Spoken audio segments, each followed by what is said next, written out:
రాళ్లతో ఇంటిని కట్టుచున్నాడు.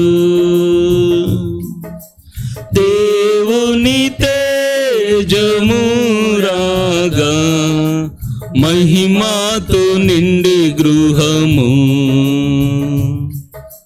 దేవుని తేజము రాగా మహిమతో నిండి గృహము.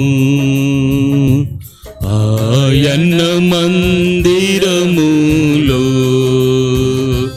తన మహిమను పాడెదము. ఆయన మందిరములో తన మహిమను పాడెదము. మనమేసుని వారల్లము, తన వారిగానే యుందుము. మనమేసుని వారల్లము, తన వారిగానే యుందుము.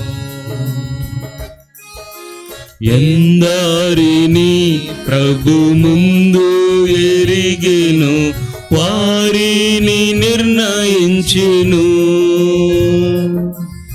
ఎందరిని ప్రభు ముందు ఎరిగెను, వారిని నిర్ణయించెను. పిలచి నీతిగా తీర్చి మహిమ పరచెను. పిలచి నీతిగా తీర్చి మహిమ పరచెను. తన తనయుని రూపమిచ్చి మనమానందముందెదము. తన తనయుని రూపమిచ్చి మనమానందముందెదము.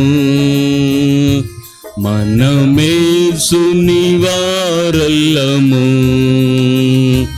తన వారిగానే యుందుము. మనమేసుని వారల్లము, తన వారిగానే యుందుము.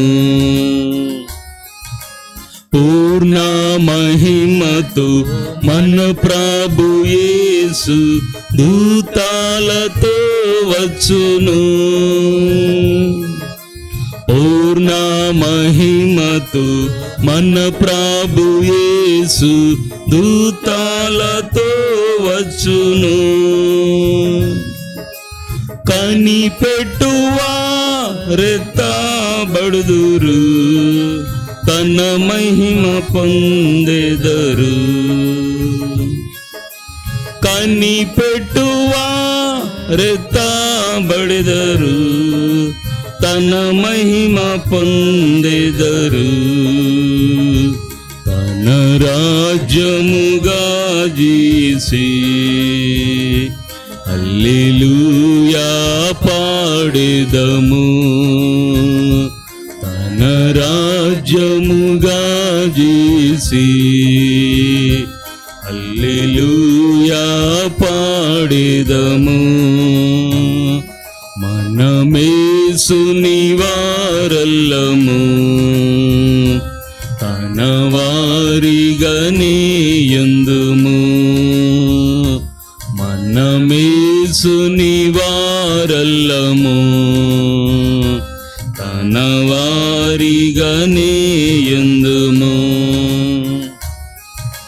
మహిమాంసించు మహిమా రాజ్యంబు మహిమాతో నిండియుండును. మహిమా నివసించు మహిమా రాజ్యంబు మహిమాతో నిండియుండును.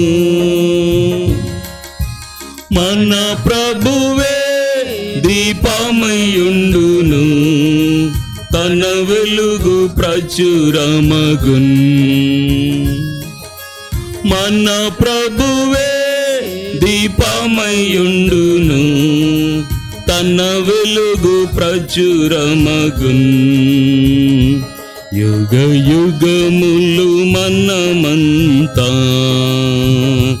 ప్రభు యేసుతో నిండిదము యుగ యుగములు మనమంతా ప్రభు యేసుతో నిండిదము మనమేసుని వారల్లము తన వారిగానే యుందుము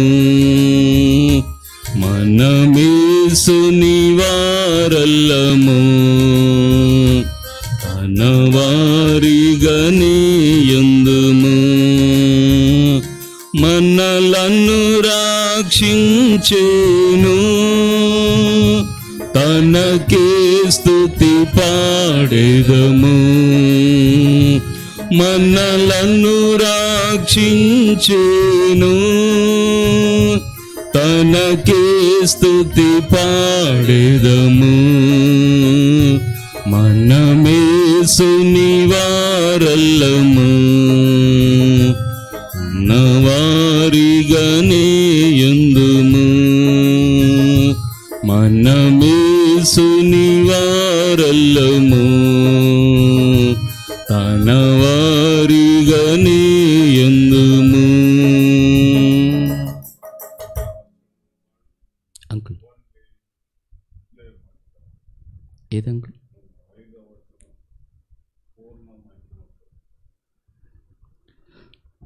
పూర్ణ మహిమతో మన ప్రభు యేసు దూతాలతో వచ్చును పూర్ణ మహిమతో మన ప్రభు యేసు దూతాలతో వచ్చును కనిపెట్టువా రెత్తబడుదురు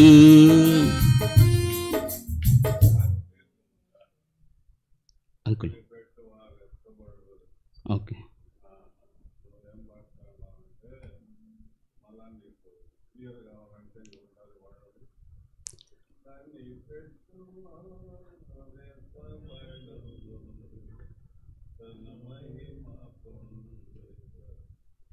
ఓకే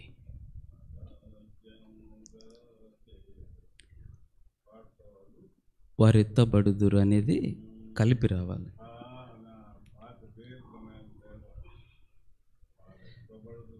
ఓకే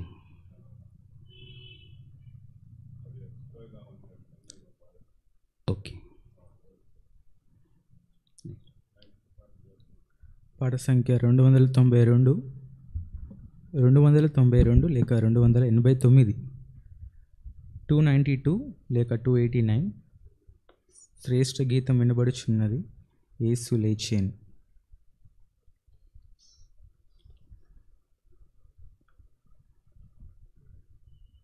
శ్రేష్ఠ గీతము వినబడుచున్నది యేసు లేచెను శ్రేష్ఠ గీతము వినబడుచున్నది యేసు లేచెను ఈ కష్టలోకమందు మనకు మిత్రుడాయని ఈ కష్టలోకమందు మనకు మిత్రుడాయని మాయాశితిని రక్షింపవచ్చిన పరమానాయకుడు మాయాశితిని రక్షింపవచ్చిన పరమానాయకుడు ఈ భయంకర చీకటి పోగొట్ట వచ్చిన ప్రభువు ఈ భయంకర చీకటి పోగొట్ట వచ్చిన ప్రభువు శ్రేష్ఠ గీతం వినబడుచున్నది యేసు లేచెను శ్రేష్ఠ గీతం వినబడుచున్నది యేసు లేచెను ఈ కష్టలోకమందు మనకు మిత్రుడాయని ఈ కష్టలోకమందు మనకు మిత్రుడాయని ముండ్ల కిరీటమును ధరించి ముఖమున గొట్టబడెన్ ముండ్ల కిరీటమును ధరించి ముఖమున గొట్టబడెన్ ఆ గండు దొంగను సిలువలో వ్రేలాడి రక్షించెన్. ఆ గండు దొంగను సిలువలో వ్రేలాడి రక్షించెను. శ్రేష్ఠ గీతం వినబడుచున్నది, యేసు లేచెను. శ్రేష్ఠ గీతం వినబడుచున్నది, యేసు లేచెను. ఈ కష్టలోకమందు మనకు మిత్రుడాయనే. ఈ కష్టలోకమందు మనకు మిత్రుడాయనే. హీనమైన ఈటె తోడ ప్రక్కన గ్రుచ్చబడెన్. హీనమైన ఈటె తోడ ప్రక్కన గ్రుచ్చబడెన్. ఆ పావన మగు రక్త ఊట ప్రవహించెన్. ఆ పావన మగు రక్త ఊట ప్రవహించెన్. శ్రేష్ఠ గీతం వినబడుచున్నది, యేసు లేచెను. శ్రేష్ఠ గీతం వినబడుచున్నది, యేసు లేచెను. ఈ కష్టలోకమందు మనకు మిత్రుడాయనే. ఈ కష్టలోకమందు మనకు మిత్రుడాయనే. మూడవ దినమున సమాధి నుండి కర్త లేచెను. మూడవ దినమున సమాధి నుండి కర్త లేచెను. తన తోడు శిష్యులు చూచుచుండ నారోహణమాయన్. తన తోడు శిష్యులు చూచుచుండ నారోహణమాయన్. ఓ శ్రేష్ఠ గీతం వినబడుచున్నది, యేసు లేచెను. శ్రేష్ఠ గీతం వినబడుచున్నది, యేసు లేచెను. ఈ కష్టలోకమందు మనకు మిత్రుడాయనే. ఈ కష్టలోకమందు మనకు మిత్రుడాయనే. జయము జయము అనుచు నీవు ప్రకటించుము. జయము జయము అనుచు నీవు ప్రకటించుము. నీ జన్మమెల్లా యేసుని గూర్చి సాక్ష్యమీయుము. నీ జన్మమెల్లా యేసుని గూర్చి సాక్ష్యమీయుము. శ్రేష్ఠ గీతం వినబడుచున్నది, యేసు లేచెను. శ్రేష్ఠ గీతం వినబడుచున్నది, యేసు లేచెను. ఈ కష్టలోకమందు మనకు మిత్రుడాయనే. ఈ కష్టలోకమందు మనకు మిత్రుడాయనే. ఆరోహణమైనట్లు మరలా వచ్చెదనా నేను. ఆరోహణమైనట్లు మరలా వచ్చెదనా నేను. ఈ ధరణికి వేంచేయు కాలము సమీపించెను. ఈ ధరణికి వేంచేయు కాలము సమీపించెను. ఓ శ్రేష్ఠ గీతం వినబడుచున్నది, యేసు లేచెను. ఓ శ్రేష్ఠ గీతం వినబడుచున్నది, యేసు లేచెను. ఈ కష్టలోకమందు మనకు మిత్రుడాయనే. ఈ కష్టలోకమందు మనకు మిత్రుడాయనే. హల్లెలూయా పాడుచునార్బాటముగా నాడు. హల్లెలూయా పాడుచునార్బాటముగా నాడు. ఆ వల్లభుడేసు నెదుట నిలువ నాయత్తపడుము. ఆ వల్లభుడేసు నెదుట నిలువ నాయత్తపడుము. ఓ శ్రేష్ఠ గీతం వినబడుచున్నది, యేసు లేచెను. ఓ శ్రేష్ఠ గీతం వినబడుచున్నది, యేసు లేచెను. ఈ కష్టలోకమందు మనకు మిత్రుడాయనే.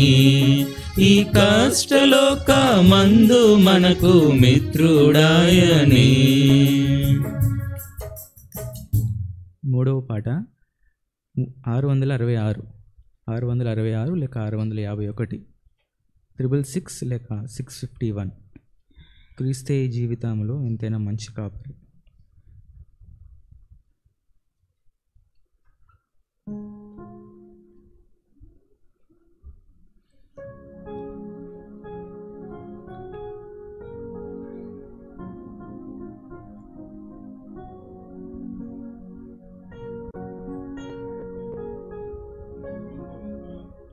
666 అండి. 51. 651 ఇంకోటి.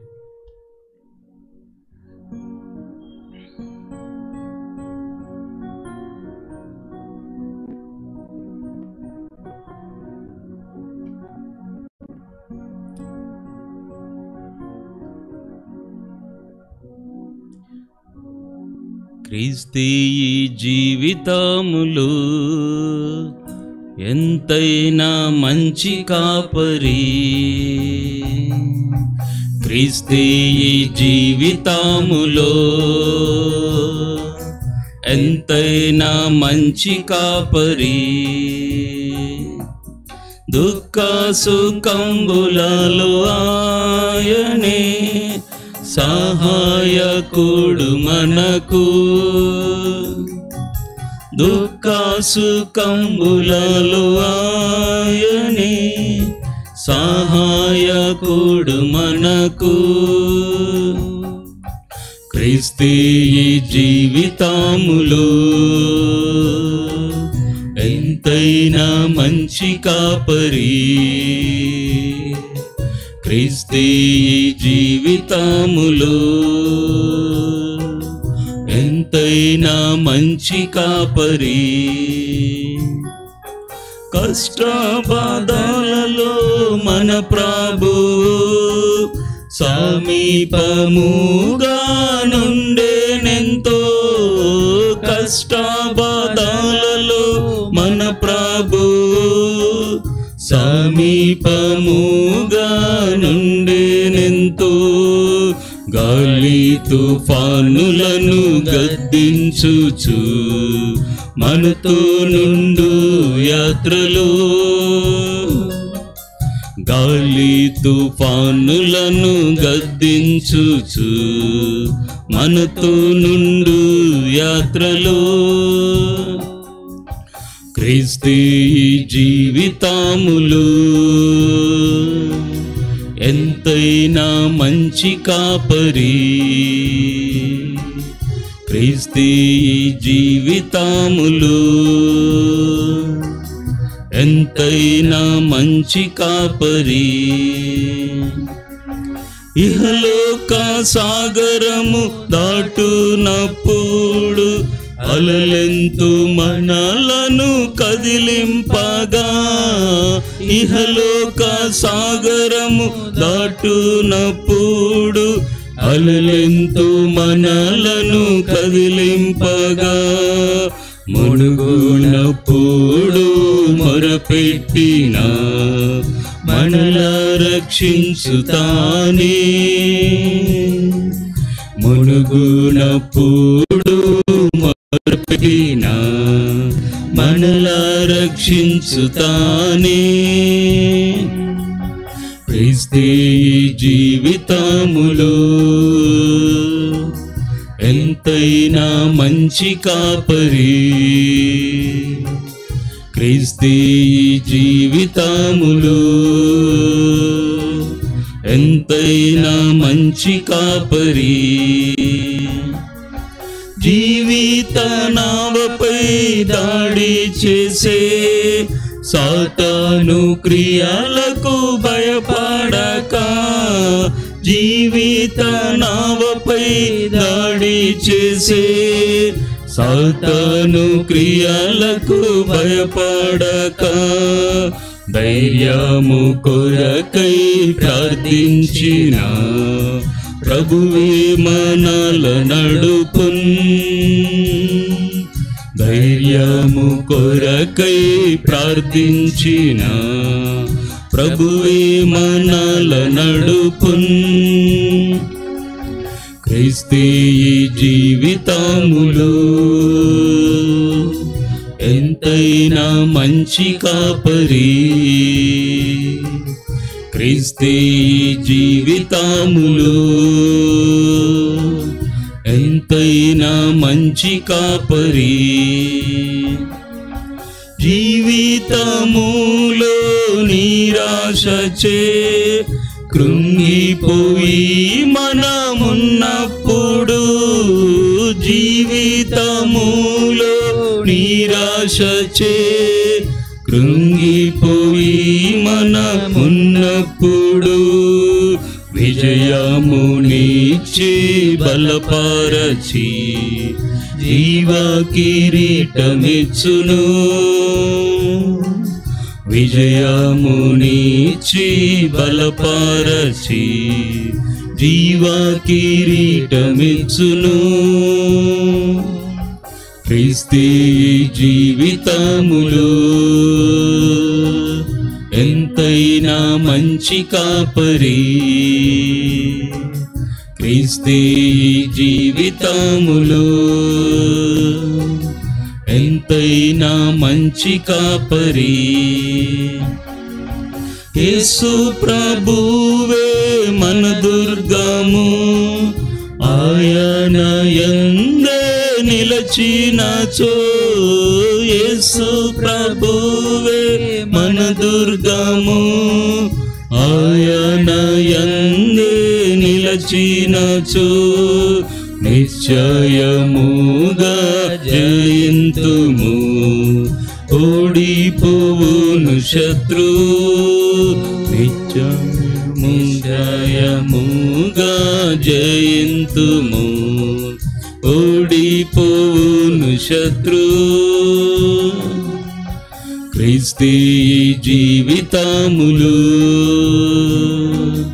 ఎంతైనా మంచి కాపరి. క్రీస్తు జీవితములో ఎంతైనా మంచి కాపరి. దుఃఖ సుఖంబులలో ఆయనే సహాయకుడు మనకు. దుఃఖ సుఖంబులలో ఆయనే సహాయకుడు మనకు. క్రీస్తు జీవితములో ఎంతైనా మంచి కాపరి. క్రీస్తు జీవితములో ఎంతైనా మంచి కాపరి. బైబిల్ కోర్స్ పడదాం. గ్రంథ వాగ్దానంబులని నావి. తెలుగులో ఇంగ్లీష్లో పడదాం.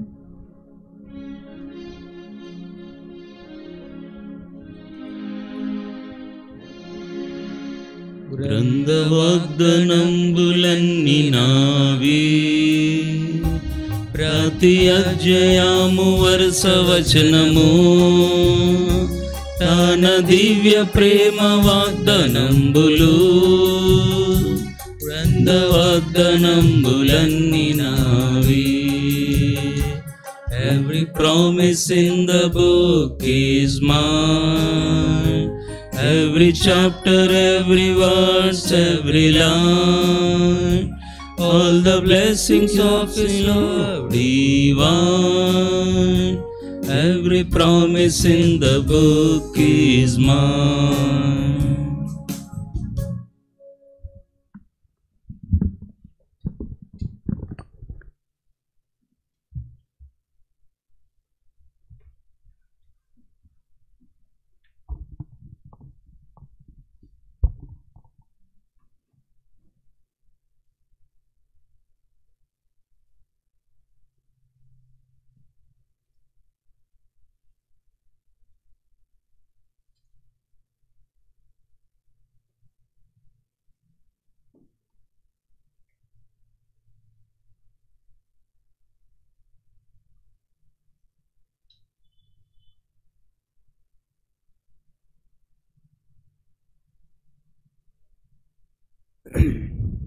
ప్రార్థన చేసుకుంటాం.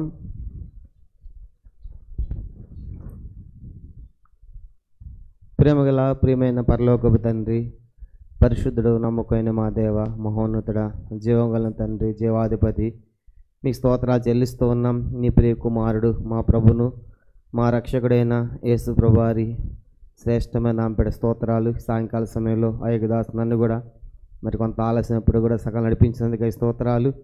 ఇంతవరకు పాటల ద్వారా మీ నామాన్ని గణపరచులో మీరు సహాయపడినందుకు వందనాలు. తిరిగి ప్రభా ఈ దినాల్లో అపోస్తుల కార్య గ్రంథాన్ని ధ్యానం చేస్తుంటుండగా పౌలు యొక్క రెండవ ప్రయాణంలో తండ్రి మా యొక్క ధ్యానం ఉంటుండగా 15వ అధ్యాయం దాని కొనసాగింపు సహాయం చేయండి.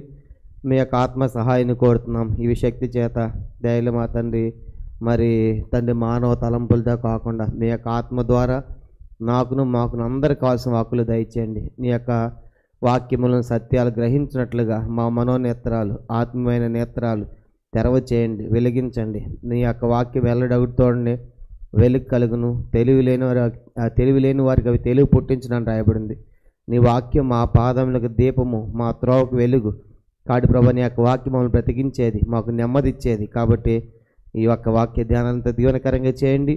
చేరొచ్చిన అందరితో మాట్లాడి సమస్తము కూడా మీ స్వాధీనం ఉంచుకోండి. ప్రత్యేకంగా వాతావరణము, కరెంటు, మైకు, లైటు, లైవ్ సమస్తము కూడా మీ స్వాధీనం ఉంచుకొని తండ్రి మా అందరి క్షేమం ఎత్తుమై ఈ రాత్రి మమ్మల్ని సంధించి దర్శించి మాకు కావాల్సిన వాకులు దయచేయమని మరోసారి నిలబడుతూ మీ దాసుడు అయోగ్యుడు, బలహీనుడు, శక్తిహీనుడు, ఎన్నిక లేనివాడు, తండ్రి ఏ మంచి లేనివాడు, అపవిత్రుడును, తండ్రి యోగ్యత లేనివాడును, పెంట కుప్ప మీద పురుగు వంటి వాడును, దుమ్ము వంటి వాడును, ధూళి వంటి వాడును.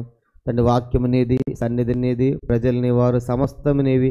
నేను కేవలం ఒట్టివాడి నిమిత్తం మాత్రం ఒప్పుకుంటూ ఈ స్థలమంతట్లో ఏ మానవుడు మహిమ పొందకూడను గాక.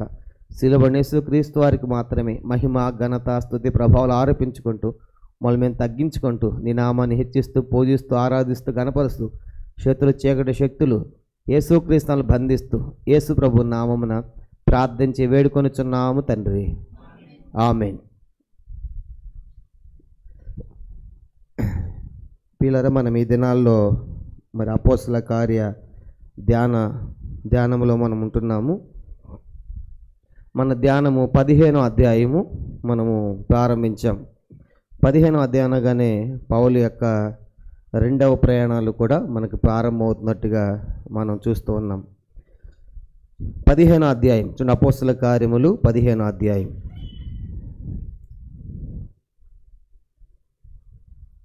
అపోస్తల కార్యములు 15వ అధ్యాయము. ఈ 15వ అధ్యాయము మొత్తము 41 వచనాలు కలిగినటువంటి అధ్యాయాన్ని మనము మరి కొన్ని భాగాలుగా మనము విభజించాం.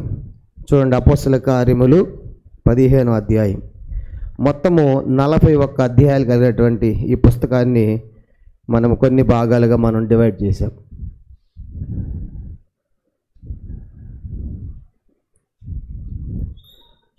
దీన్ని మొదటి 5 వచనాలు, మొదటి భాగం వచ్చేసి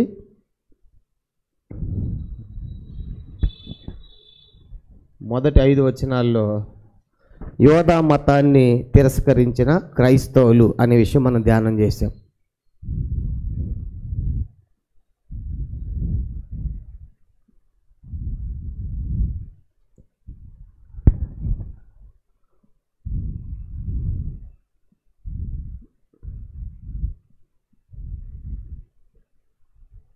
రెండో సంగతి వచ్చేసి అపోస్తల కార్యములు 15వ అధ్యాయం 6వ వచనం నుండి మనము రెండో సంగతి మనం చూసాము. 6 నుంచి 11 వచనాలు పేతురు గారి హెచ్చరిక.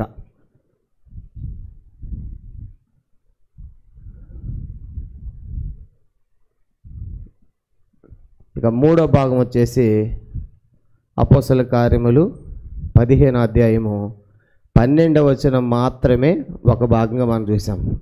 ఆ 12వ వచనంలో మనం గమనించామంటే పౌలు బర్నబా గారి సాక్ష్యం. పౌలు బర్నబా గారి సాక్ష్యం, వాళ్ళు చేసిన సేవ గురించి పేతురుకి సాక్ష్యం ఇచ్చారు. ఇంతవరకు మనం గత వారం చూసాం. ఈరోజు దాని కొనసాగింపు అపోస్తల కార్యములు 15వ అధ్యాయం మనం గమనించండి. 13 నుంచి 21 వచనాలు, 13 నుంచి 21 వచనాలు ఇది 4వ భాగము. 5వది వచ్చేసి అపోస్తల కార్యములు 15వ అధ్యాయం. 5వ సంగతిగా అపోస్తల కార్యములు 15వ అధ్యాయము 22 నుంచి 29 వచనాలు ఇది 5వ భాగం. 6వ భాగం వచ్చేసి 15వ అధ్యాయము 30వ వచనం నుండి 35వ వచనం వరకు. ఆఖరిది 7వది అపోస్తల కార్యములు 15వ అధ్యాయం 36 నుంచి 41 వరకు 7వ సంగతిగా మనం చూసాం. కాబట్టి ఈ అధ్యాయాన్ని మనము ఇలా డివైడ్ చేసుకున్నాము. మొత్తం మనకి ఈ 15వ అధ్యాయాన్ని మొత్తం మనము 7 ప్రాముఖ్యమైన భాగాలుగా మనం విభజించుకున్నాం. మొదటి 5 వచనాల్లో ఏం జరిగింది మనం గత వారం చూసాం. మొదటి 5 వచనాల్లో ఒకసారి జ్ఞాపకం చేసుకుని మనం ముందు కొనసాగదాం. చూడండి, అపోస్తల కార్యములు 15వ అధ్యాయం. అపోస్తల కార్యములు 15వ అధ్యాయము గమనించామంటే కొందరు యోధా నుండి వచ్చి మరి ఒక ఆచారం కనుక మోషే నియమించినటువంటి సున్నతి ఆచారాన్ని పాటించాలి, ధర్మశాస్త్రాన్ని పాటించాలి, ఆ తర్వాత క్రైస్తవ్యానికి రావాలి అనేది ఒక వాదన తీసుకొచ్చారు. కానీ పౌలు బర్నబాలు వాళ్ళు ఏం చెప్పారంటే క్రైస్తవ్యంలోకి రావడానికి యోధా మతంలోకి మారాల్సిన అవసరము లేదు. కాబట్టి అంటే సున్నతి పొందాలి, ధర్మశాస్త్రం పాటించాల్సిన అవసరము లేదు, డైరెక్ట్గా దేవుని యొద్ద క్రీస్తు యొద్దకు మనము రావచ్చు అనేటువంటి వాదన వచ్చినప్పుడు లేదు కానీ ఖచ్చితంగా మీరు సున్నతి పొందాల్సిందే అన్ని జనులు కాబట్టి అన్ని జనులైనటువంటి వారు క్రైస్తవ్యంలోకి రావాలంటే ఏం పొందాలంటే వాళ్ళు సున్నతి పొంది ధర్మశాస్త్రమును పాటిస్తూ క్రైస్తవులకు రావాలన్నది యూదుల యొక్క వాదన. కానీ పౌలు దాన్ని తిరస్కరించాడు. కాబట్టి క్రైస్తవంలోకి రావడానికి యోధా మతంలోనికి వెళ్ళి రావాల్సిన అవసరము లేదు, డైరెక్ట్గానే క్రైస్తవంలోనికి రావచ్చు అనేది విశ్వాసము ద్వారా ప్రభు వారి హృదయాలు పవిత్రపరుస్తాడు కాబట్టి డైరెక్ట్గా రావచ్చు అన్నప్పుడు వాళ్ళకి వాదన వచ్చింది. అట్లయితే ఇది తేల్చుకుంటామని చెప్పేసి వాళ్ళు బయలుదేరి ఎక్కడికి వెళ్ళారు? యెరూషలేం. కాబట్టి పెద్ద సంఘం కదా యెరూషలేము, కనుక కేంద్రం కదా. ఆడికి వెళ్ళిన తర్వాత ఇవన్నీ గత వారం చెప్పాం. అప్పుడు పేతురు రెండు వైపుల వాదనలు విన్నాడు. కనుక ఇటు పరిసయ్యులు, యోధా మతంలో నుంచి వచ్చేటువంటి పరిసయ్యులు ఏమంటున్నారంటే క్రైస్తవులకు రావాలంటే సున్నతి పొందాలి, ధర్మశాస్త్రం పాటించాలి, ఆ తర్వాతే క్రైస్తవులకు రావాలంటే వాళ్ళు వాదన తీసుకొచ్చారు. తర్వాత పౌలు బర్నబాలు చెప్పారు క్రైస్తవులకు రావడానికి యోధా మతాలను పోవాల్సిన అవసరము లేదు అన్నప్పుడు పేతురు గారు నిలబడి చక్కగా దానికి జవాబు ఇచ్చాడు. ఏమని చెప్పాడు? ఆయన మనకెట్లా దేవుడు పరిశుద్ధాత్మని ఇచ్చాడో వాళ్ళకు కూడా అలాగే ఇచ్చాడు. కాబట్టి ఇప్పుడు మీరు మోయలేనటువంటి కాడి అంటే ధర్మశాస్త్రాన్ని అన్యుల మీద మీరు ఎందుకు పెడుతున్నారు, కనుక మోయలేని కాడిని వారి మీద ఎందుకు మోపుతున్నారు అని దేవుడు వారితో మాట్లాడి పేతురు ద్వారా మాట్లాడి పేతురు చివరికి ఏమని తేల్చాడంటే 11వ వచనం, అపోస్తల కార్యములు 15వ అధ్యాయము 11వ వచనం, ప్రభువైన యేసు కృపచేత మనము రక్షణ పొందుదమని నమ్ముచున్నాము కదా, అలాగే వారును రక్షణ పొందుదురు అనెను. కాబట్టి గమనించామంటే ప్రభువైన యేసు కృపచేత రక్షణ కానీ సున్నతి ద్వారా కాదు, కనుక ధర్మశాస్త్రానికి వెళ్ళాల్సిన పని లేదని చక్కగా మరి పేతురు గారు వాళ్ళ యొక్క సమస్యను పరిష్కరించారు. కాబట్టి సమస్య వచ్చినప్పుడు పెద్ద సంఘం కేంద్రమైనటువంటి యెరూషలేము చక్కగా వాళ్ళకి జవాబు ఇచ్చింది. కనుక వాళ్ళు కూర్చోబెట్టి ఇరువైపులో ఉన్నటువంటి పార్టీలను అంటే యోధా మతములోని కనుక పరిసయ్యులు, అన్యుల నుంచి వచ్చినటువంటి క్రైస్తవులు కనుక ఇద్దరు కూర్చోబెట్టి చక్కగా వాళ్ళకి క్లారిఫికేషన్ ఇచ్చింది. అంతటితో ఆ సమస్యకు పరిష్కారము దొరికిపోయింది. కాబట్టి ఫైనల్గా ఇప్పుడు అర్థమైంది ఏంటంటే యోధా మతములోనికి వెళ్ళి క్రైస్తవులోనికి రావాల్సిన పని లేదు, డైరెక్ట్గా క్రైస్తవంలోనికి రావచ్చు. యేసుప్రభువుని విశ్వాసం ఉందితే చాలు, ఆయన కృపచేత మనకేం దొరుకుతుంది? రక్షణ. అంతేగాని సున్నతి ధర్మశాస్త్రాలు పాటించాల్సిన పని లేదని పేతురు చెప్పడంతో అంతటితో ఆ సమస్యకి కనుక క్లారిఫికేషన్ ఇచ్చేసాడు. నెక్స్ట్ 12వ వచనం చూడండి. 12వ వచనము, అంతటా సమూహం అంతయు ఓరకుండిరి. అంటే అర్థం ఏంటి?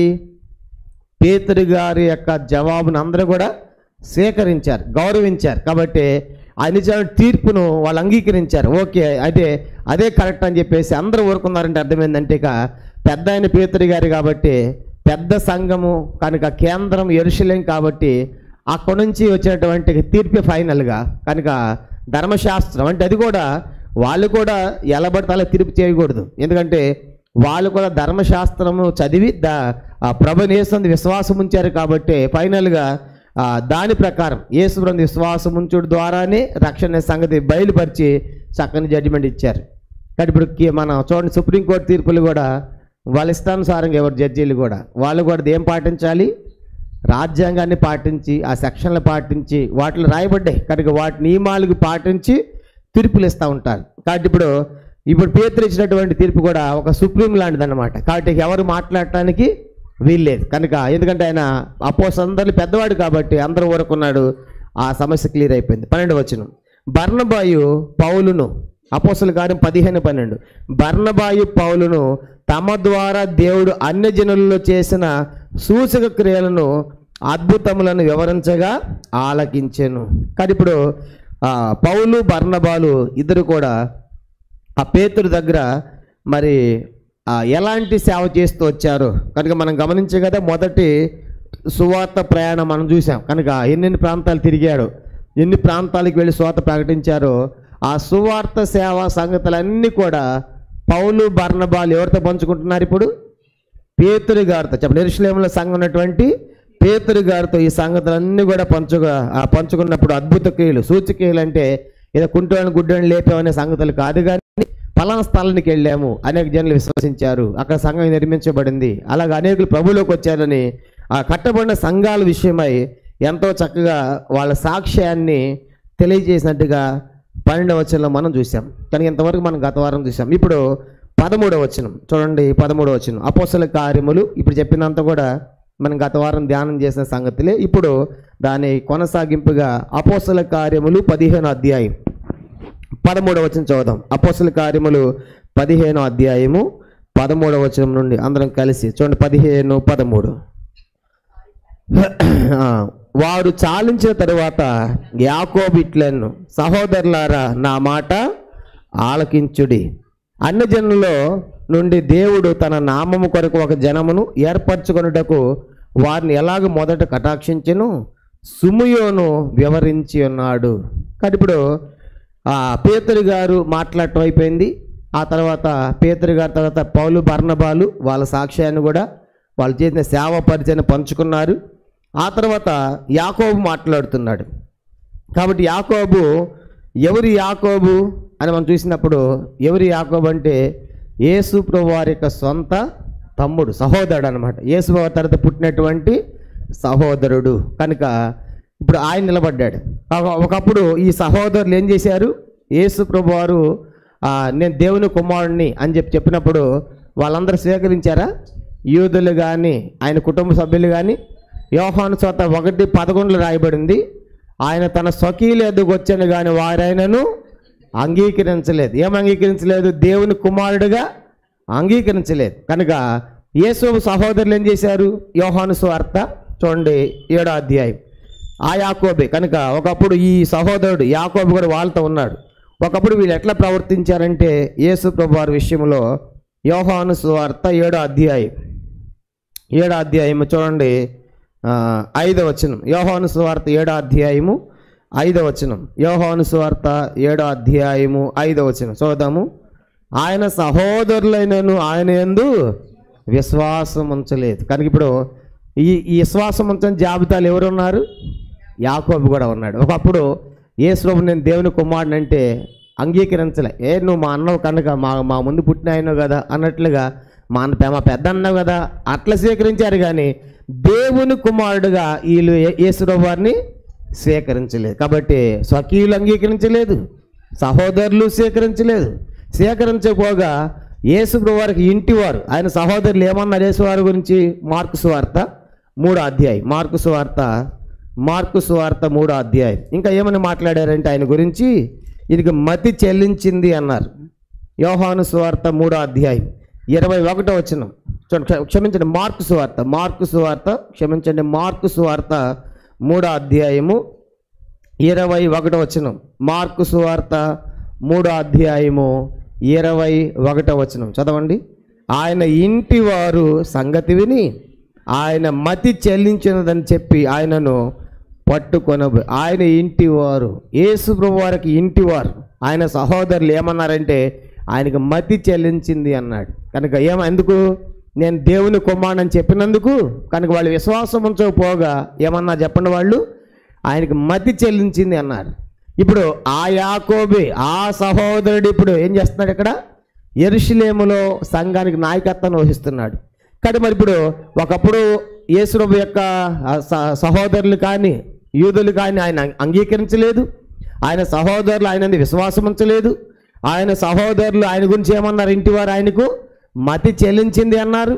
ఇలాంటి వారు మరి ఎట్లా నమ్మారు, ఎప్పుడు నమ్మారు అని చూసినప్పుడు యేసు వారు సమాధి చేయబడి తిరిగి లేచిన తర్వాత 40 దినాలు ఆయన భూమి మీద ఉన్నాడు. ఆ 40 దినాల్లో చూశారు, మరీ చూసింది, ఈ సహోదరులు చూశారు. అప్పుడు అనుకున్నారు, ఈయన మా సొంత అన్న అనుకున్నాం కానీ ఈయన మా సొంత అన్న కాదు, స్వయంగా ఈయన మెస్సీయనే, దేవుడే అని సహోదరులు విశ్వసించారు. మరీ కూడా అర్థమైంది. అందుకే యేసు చనిపోయి సమాజంలో తిరిగి లేచిన తర్వాత ఏం జరిగిందంటే ఆ శిష్యులతో పాటు వీళ్ళు కూడా ఉన్నారు. అపోస్తల కార్యములు 1వ అధ్యాయం, అపోస్తల కార్యములు 1వ అధ్యాయము. అలాగూ వాళ్ళు నమ్మారు, అప్పుడు నమ్మారు. ఆయన పునరుత్థానం తర్వాత ఆ కుటుంబీకులందరూ కూడా, ఆయన సహోదరులు, తల్లి, మరి అందరూ కూడా అప్పుడు వాళ్ళకి అర్థమైంది ఆయన దేవుడని, ప్రభు అని, మెస్సీ అని. అపోస్తల కార్యములు 1వ అధ్యాయం 14వ వచనం. వీరందరూ, వీరితో కూడా కొందరు స్త్రీలను యేసు తల్లి అయిన మరియయు తర్వాత ఆయన సహోదరులను ఏక మనసుతో ఎడతెగ ప్రార్థన. ఆయన సహోదరులు ఎవరు సహోదరులు? యేసు యొక్క సహోదరులు. ఆయన తల్లి కూడా 11 మంది శిష్యులతో కలిసి ఆ మేడగదిలో ఉన్నారు. అప్పుడు వాళ్ళకి అర్థమైంది తిరిగి లేచిన తర్వాత, అయ్యో ఇప్పుడు దాకా ఈయన మా సొంత అన్న అనుకున్నాము, ఈయన మాకు అన్న కాదు, మాకెవరైనా దేవుడు మెస్సీ అని సహోదరులు విశ్వసించారు. అంత మాత్రమే కాదు, ప్రత్యేకంగా తిరిగి లేచిన తర్వాత యాకోబు కనబడినట్టు కూడా రాయబడింది. 1 కొరింథీ పత్రిక చూడండి 15వ అధ్యాయం. ఒక మాట చూద్దాం. యాకోబు కూడా ఆయన కనబడినట్లుగా మనం రాయబడింది. 1 కొరింథీ పత్రిక 15వ అధ్యాయము 7వ వచనం. 1 కొరింథీ పత్రిక 15వ అధ్యాయం. ఎవరు యాకోబు అంటే ఈ యాకోబే, ఆయన సహోదరుడే. 1 కొరింథీ పత్రిక 15వ అధ్యాయము 7వ వచనం. తరువాత ఆయన యాకోబునకును అటు తర్వాత అపోస్తలులకు అందరికీ కనబడును. కనుక ఏ యాకోబు అంటే చెప్పండి, యాకోబు ఎవరు? ఆయన సొంత సహోదరుడు. తిరిగి లేచిన తర్వాత యాకోబు కనబడ్డాడు కనుక అప్పుడు నమ్మారు వాళ్ళు. చూడండి 1 కొరింథీ పత్రిక 9వ అధ్యాయం 5వ వచనం కూడా. 1 కొరింథీ పత్రిక 9వ అధ్యాయము 5వ వచనం కూడా మనం గమనించామంటే 1 కొరింథీ పత్రిక 9వ అధ్యాయము 5వ వచనం. 9:5. తక్కిన అపోస్తుల వలె ప్రభు యొక్క సహోదరుల వలెను కేఫావలను విశ్వాసాన్ని బాగా అంటబెట్టుకుని తిరిగి మాకు అధికారము లేదు. తక్కిన అపోస్తుల వలె తన ప్రభు యొక్క సహోదరుల వలె అని మనం చూస్తాం. కాబట్టి ఈ యాకోబు ఎవరంటే ఇప్పుడు వీటన్నిటిని బట్టి ఒకప్పుడు యాకోబు ఏం చేశాడు? ఆయనందు విశ్వాసం ఉంచలేదు, మది చెల్లించని చెప్పాడు, స్వీకరించలేదు. కానీ ప్రభు తిరిగి లేచిన తర్వాత ఆయనందు విశ్వాసం ఉంచాడు. ఆ ప్రార్థన గుంపులో ఉన్నాడు మేడగది మీద. యేసుప్రభు ఆయన కనపడ్డాడని రాయబడింది, మనం చదువుకున్నాం. కానీ 15 ఏళ్ళలో యాకోబు కనపడ్డాడు. కాబట్టి ఇప్పుడు ఈ యాకోబు ఎవరంటే యేసుప్రభు వారి యొక్క సొంత తమ్ముడు, సహోదరుడు. యాకోబు పత్రిక రాసింది కూడా ఈ యాకోబే. చెప్పండి, యాకోబు పత్రిక రాసింది కూడా ఈ యాకోబే. తర్వాత ఈ యాకోబు యెరూషలేములో సంఘానికి నాయకత్వం వహిస్తాడు, అధ్యక్షుడు అవుతాడు. యెరూషలేములో సంఘానికి అధ్యక్షుడు ఎవరంటే, నాయకుడు ఎవరంటే చెప్పండి, ఎవరంట?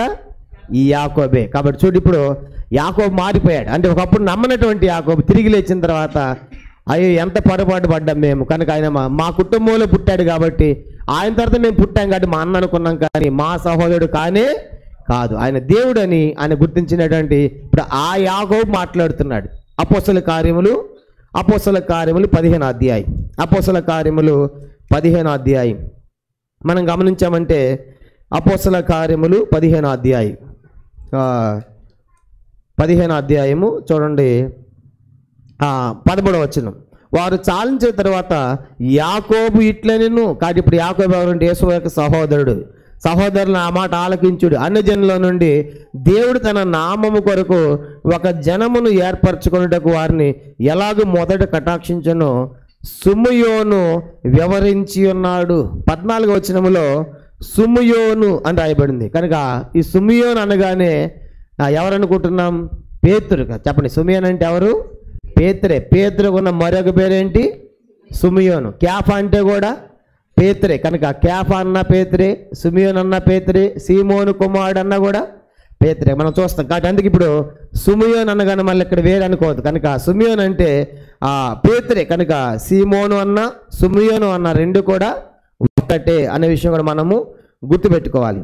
కాబట్టి ఇప్పుడు ఈ 15 అధ్యాయం అంతా కూడా జరిగిన దాన్ని ఏమంటారంటే క్రైస్తవ చరిత్రలో ఈ 15 అధ్యాయం గురించి ఒక సంఘటన రాయబడింది. దీన్ని ఏమంటారు? యెరూషలేము సభ అంటారు. కనుక మొట్టమొదటి క్రైస్తవ సంఘ సభ అంటారు. చెప్పండి, మొట్టమొదటి క్రైస్తవ సంఘ సభ ఎక్కడ జరిగింది? యెరూషలేములో. సుమారుగా ఇది క్రీస్తకం 49 నుంచి 50వ సంవత్సరం మధ్యలో జరిగింది. కనుక ఈ సభ కూడా అంటే ఈ సభ అంటే ఏంటి? ఇప్పుడు యెరూషలేములో ఉన్నటువంటి వారందరూ కూర్చుని అంతియోకులో వచ్చేటువంటి ప్రజలతో మాట్లాడేటువంటి ఒక పెద్ద క్రైస్తవ మహాసభగా చరిత్ర దీన్ని పరిగణిస్తారు. కాబట్టి ఇది క్రీస్తకం 49 నుంచి 50 మధ్యలో జరిగింది. రౌండ్ ఫిగర్గా 50 అనుకున్నాం, కానీ క్రీస్తకం 50లో ఈ సభ జరిగింది. కనుక దీన్ని యెరూషలేము సభ లేదంటే మొదటి క్రైస్తవ సభ లేకుంటే మొదటి క్రైస్తవ సంఘ సభ అని కూడా దీన్ని అంటారు. అందరూ ఒకసారి సమావేశం అయ్యి మాట్లాడారు కాబట్టి దీన్ని మొదటి సభగా పరిగణిస్తారు. కానీ ఇప్పుడు ఆ మొదటి సభలో పేతురు మాట్లాడాడు. పేతురు మాట్లాడిన తర్వాత నెక్స్ట్ ఎవరు మాట్లాడుతున్నారు? యాకోబు మాట్లాడుతున్నాడు. కనుక యాకోబు ఎవరంటే యేసు యొక్క సహోదరుడు అన్నాము. కనుక ఇప్పుడు ఆ యాకోబు ఏమంటున్నాడంటే సుమియోని చెప్పినటువంటి సంగతులన్నిటిని కూడా ఆయన క్రోడీకరిస్తూ దాన్ని సమర్థిస్తూ ఉన్నాడు. కనుక పేతురు ఏమైతే చెప్పాడో దాన్ని ఆమోదిస్తున్నాడు, యాకోబు కూడా దాన్ని సమర్థిస్తున్నట్లుగా మనకు అర్థమవుతుంది. కానీ ఇప్పుడు ఇక్కడ సమస్య వచ్చినప్పుడు సమస్యను గూర్చినటువంటి వాదన స్పష్టంగా ఉండాలి. కనుక ఎవరైనా ఒకరి అధ్యక్షతన జరగాలి. కనుక పంచాయతీ వచ్చినప్పుడు దానికి ఎవరన్నా ఒక అధ్యక్షుడు ఉండాలి. అందరూ కూడా ఉంటే ఆ సభ అంతా ఏమవుతుంది? అంతా కూడా గలిబిలి గడబడవుతుంది. కాబట్టి ఒక అధ్యక్షతను జరగాలి. సమస్య ఉన్నప్పుడు అది స్పష్టంగా ఉండాలి. తర్వాత రెండు వైపులు కూడా సమస్యను వినాలి. కనుక రెండు వైపున వినాలి. కనుక తీర్పు తీర్చేవాళ్ళు పెద్దలు నాయకులు ఉన్నటువంటి వారు మధ్యలో రెండు వైపులు విన్న తర్వాత స్పష్టంగా దానికి ఆన్సర్ ఇవ్వాలి. ఇప్పుడు ఇదంతా ఈ ప్రాసెస్ అంతా మనకి అర్థమవుతుంది. కాబట్టి వాళ్ళు సమస్య వచ్చినప్పుడు ఆ యొక్క సమస్యలో స్పష్టత విన్నారు రెండు వైపులా. తర్వాత 2000 తర్వాత చక్కగా వాళ్ళకి జడ్జిమెంట్ తీర్పు కూడా వాళ్ళకి ఇచ్చారు. కాబట్టి సమస్యను వాళ్ళే పరిష్కరించుకుంటున్నారు. ఇది అంతర్గత సమస్య, బహిర్గత సమస్య? చెప్పండి, ఏ సమస్య ఇది? అంతర్గత సమస్య. లోపల సమస్యలను మనమే పరిష్కరించుకోవాలి, అన్యుల దగ్గరికి వెళ్ళకూడదు. ఎందుకంటే కొరింథీ పత్రికలో చెప్పాడు పౌలు, మనం ఒక దినాన లోకానికి తీర్పు తీస్తాం. విచారమైన సంగతి ఏంటంటే ఈ దినాల్లో మనమంతా ఎవరి దగ్గరికి పోతున్నాం? అన్యుల దగ్గరికి వెళ్తున్నాం. కనుక తీర్పు తీర్చుకోవడానికి. కాబట్టి ఇప్పుడు మొదటి ఆరంభ సంఘం మనకేం మాదిరి చూపిస్తుందంటే వాళ్ళ మధ్య సమస్య వచ్చింది, వాళ్ళ మధ్య భేదాలు ఉన్నాయి. కాబట్టి వాళ్ళ మధ్య కూడా సిద్ధాంతపరమైనటువంటి భేదాలు వచ్చినప్పుడు వాళ్ళే కూర్చొని చక్కగా పరిష్కరించుకుంటున్నారు, కానీ బయటికి వెళ్ళటం లేదు. చూసారా? కనుక బయటికి వెళ్ళాలి. ఎవరైతే ఆత్మీయమైన నాయకులుగా ఉన్నారు, ఆత్మీయులుగా ఉన్నారు, ఆత్మీయ స్థాయిలో పెద్ద వయసు కలిగి ఉన్నారు, అనుభవం ఉందో అలాంటి వారి దగ్గరికి వెళ్ళి వాళ్ళే కూర్చుని చర్చించుకుని ఆ సమస్యకి పరిష్కారం చేసుకుంటున్నారు, కానీ వాళ్ళు బయటికి వెళ్ళటం లేదు. కాబట్టి ఈ దినాల్లో మనకి ఈ ఆదిమ సంఘం ఏం నేర్పిస్తుందంటే మనకు కూడా సమస్య వచ్చినప్పుడు మనం కూడా ఏం చేయాలి? మొట్టమొదట అంతర్గత సమస్యలను మనమే పరిష్కరించుకోవాలి. ముందుకు మనం చూస్తాం, గల్లియన్ అంటే ఒక వ్యక్తి ఉంటాడు. అతని టైంలో ఎలాంటి సమస్య అయితే అతను అంటాడు, ఇది ధర్మశాస్త్రం గురించి అయితే నాకు సంబంధము లేదు, మీరే చూసుకొని పోండి అంటాడు. అంటే వాళ్ళకి ఏమర్థమవుతాయి? బయట ఉన్న వాళ్ళకి ఈ లోపల సమస్యలు వాళ్ళకి ఏం అర్థమవుతాయి? ధర్మశాస్త్రం సంబంధించిన సంగతి వాళ్ళకేమి పట్టం, వాళ్ళకేం అర్థం కావు. కాబట్టి లోపల సమస్యలు వారి పరిష్కరించినట్టుగా మనకి అర్థమవుతుంది. అందుకే ఇప్పుడు యాకోబు కూడా ఏమంటున్నాడు చూడండి, 15వ వచనం, అపోస్తల కార్యములు 15వ అధ్యాయము 15వ వచనం 15 చూడండి.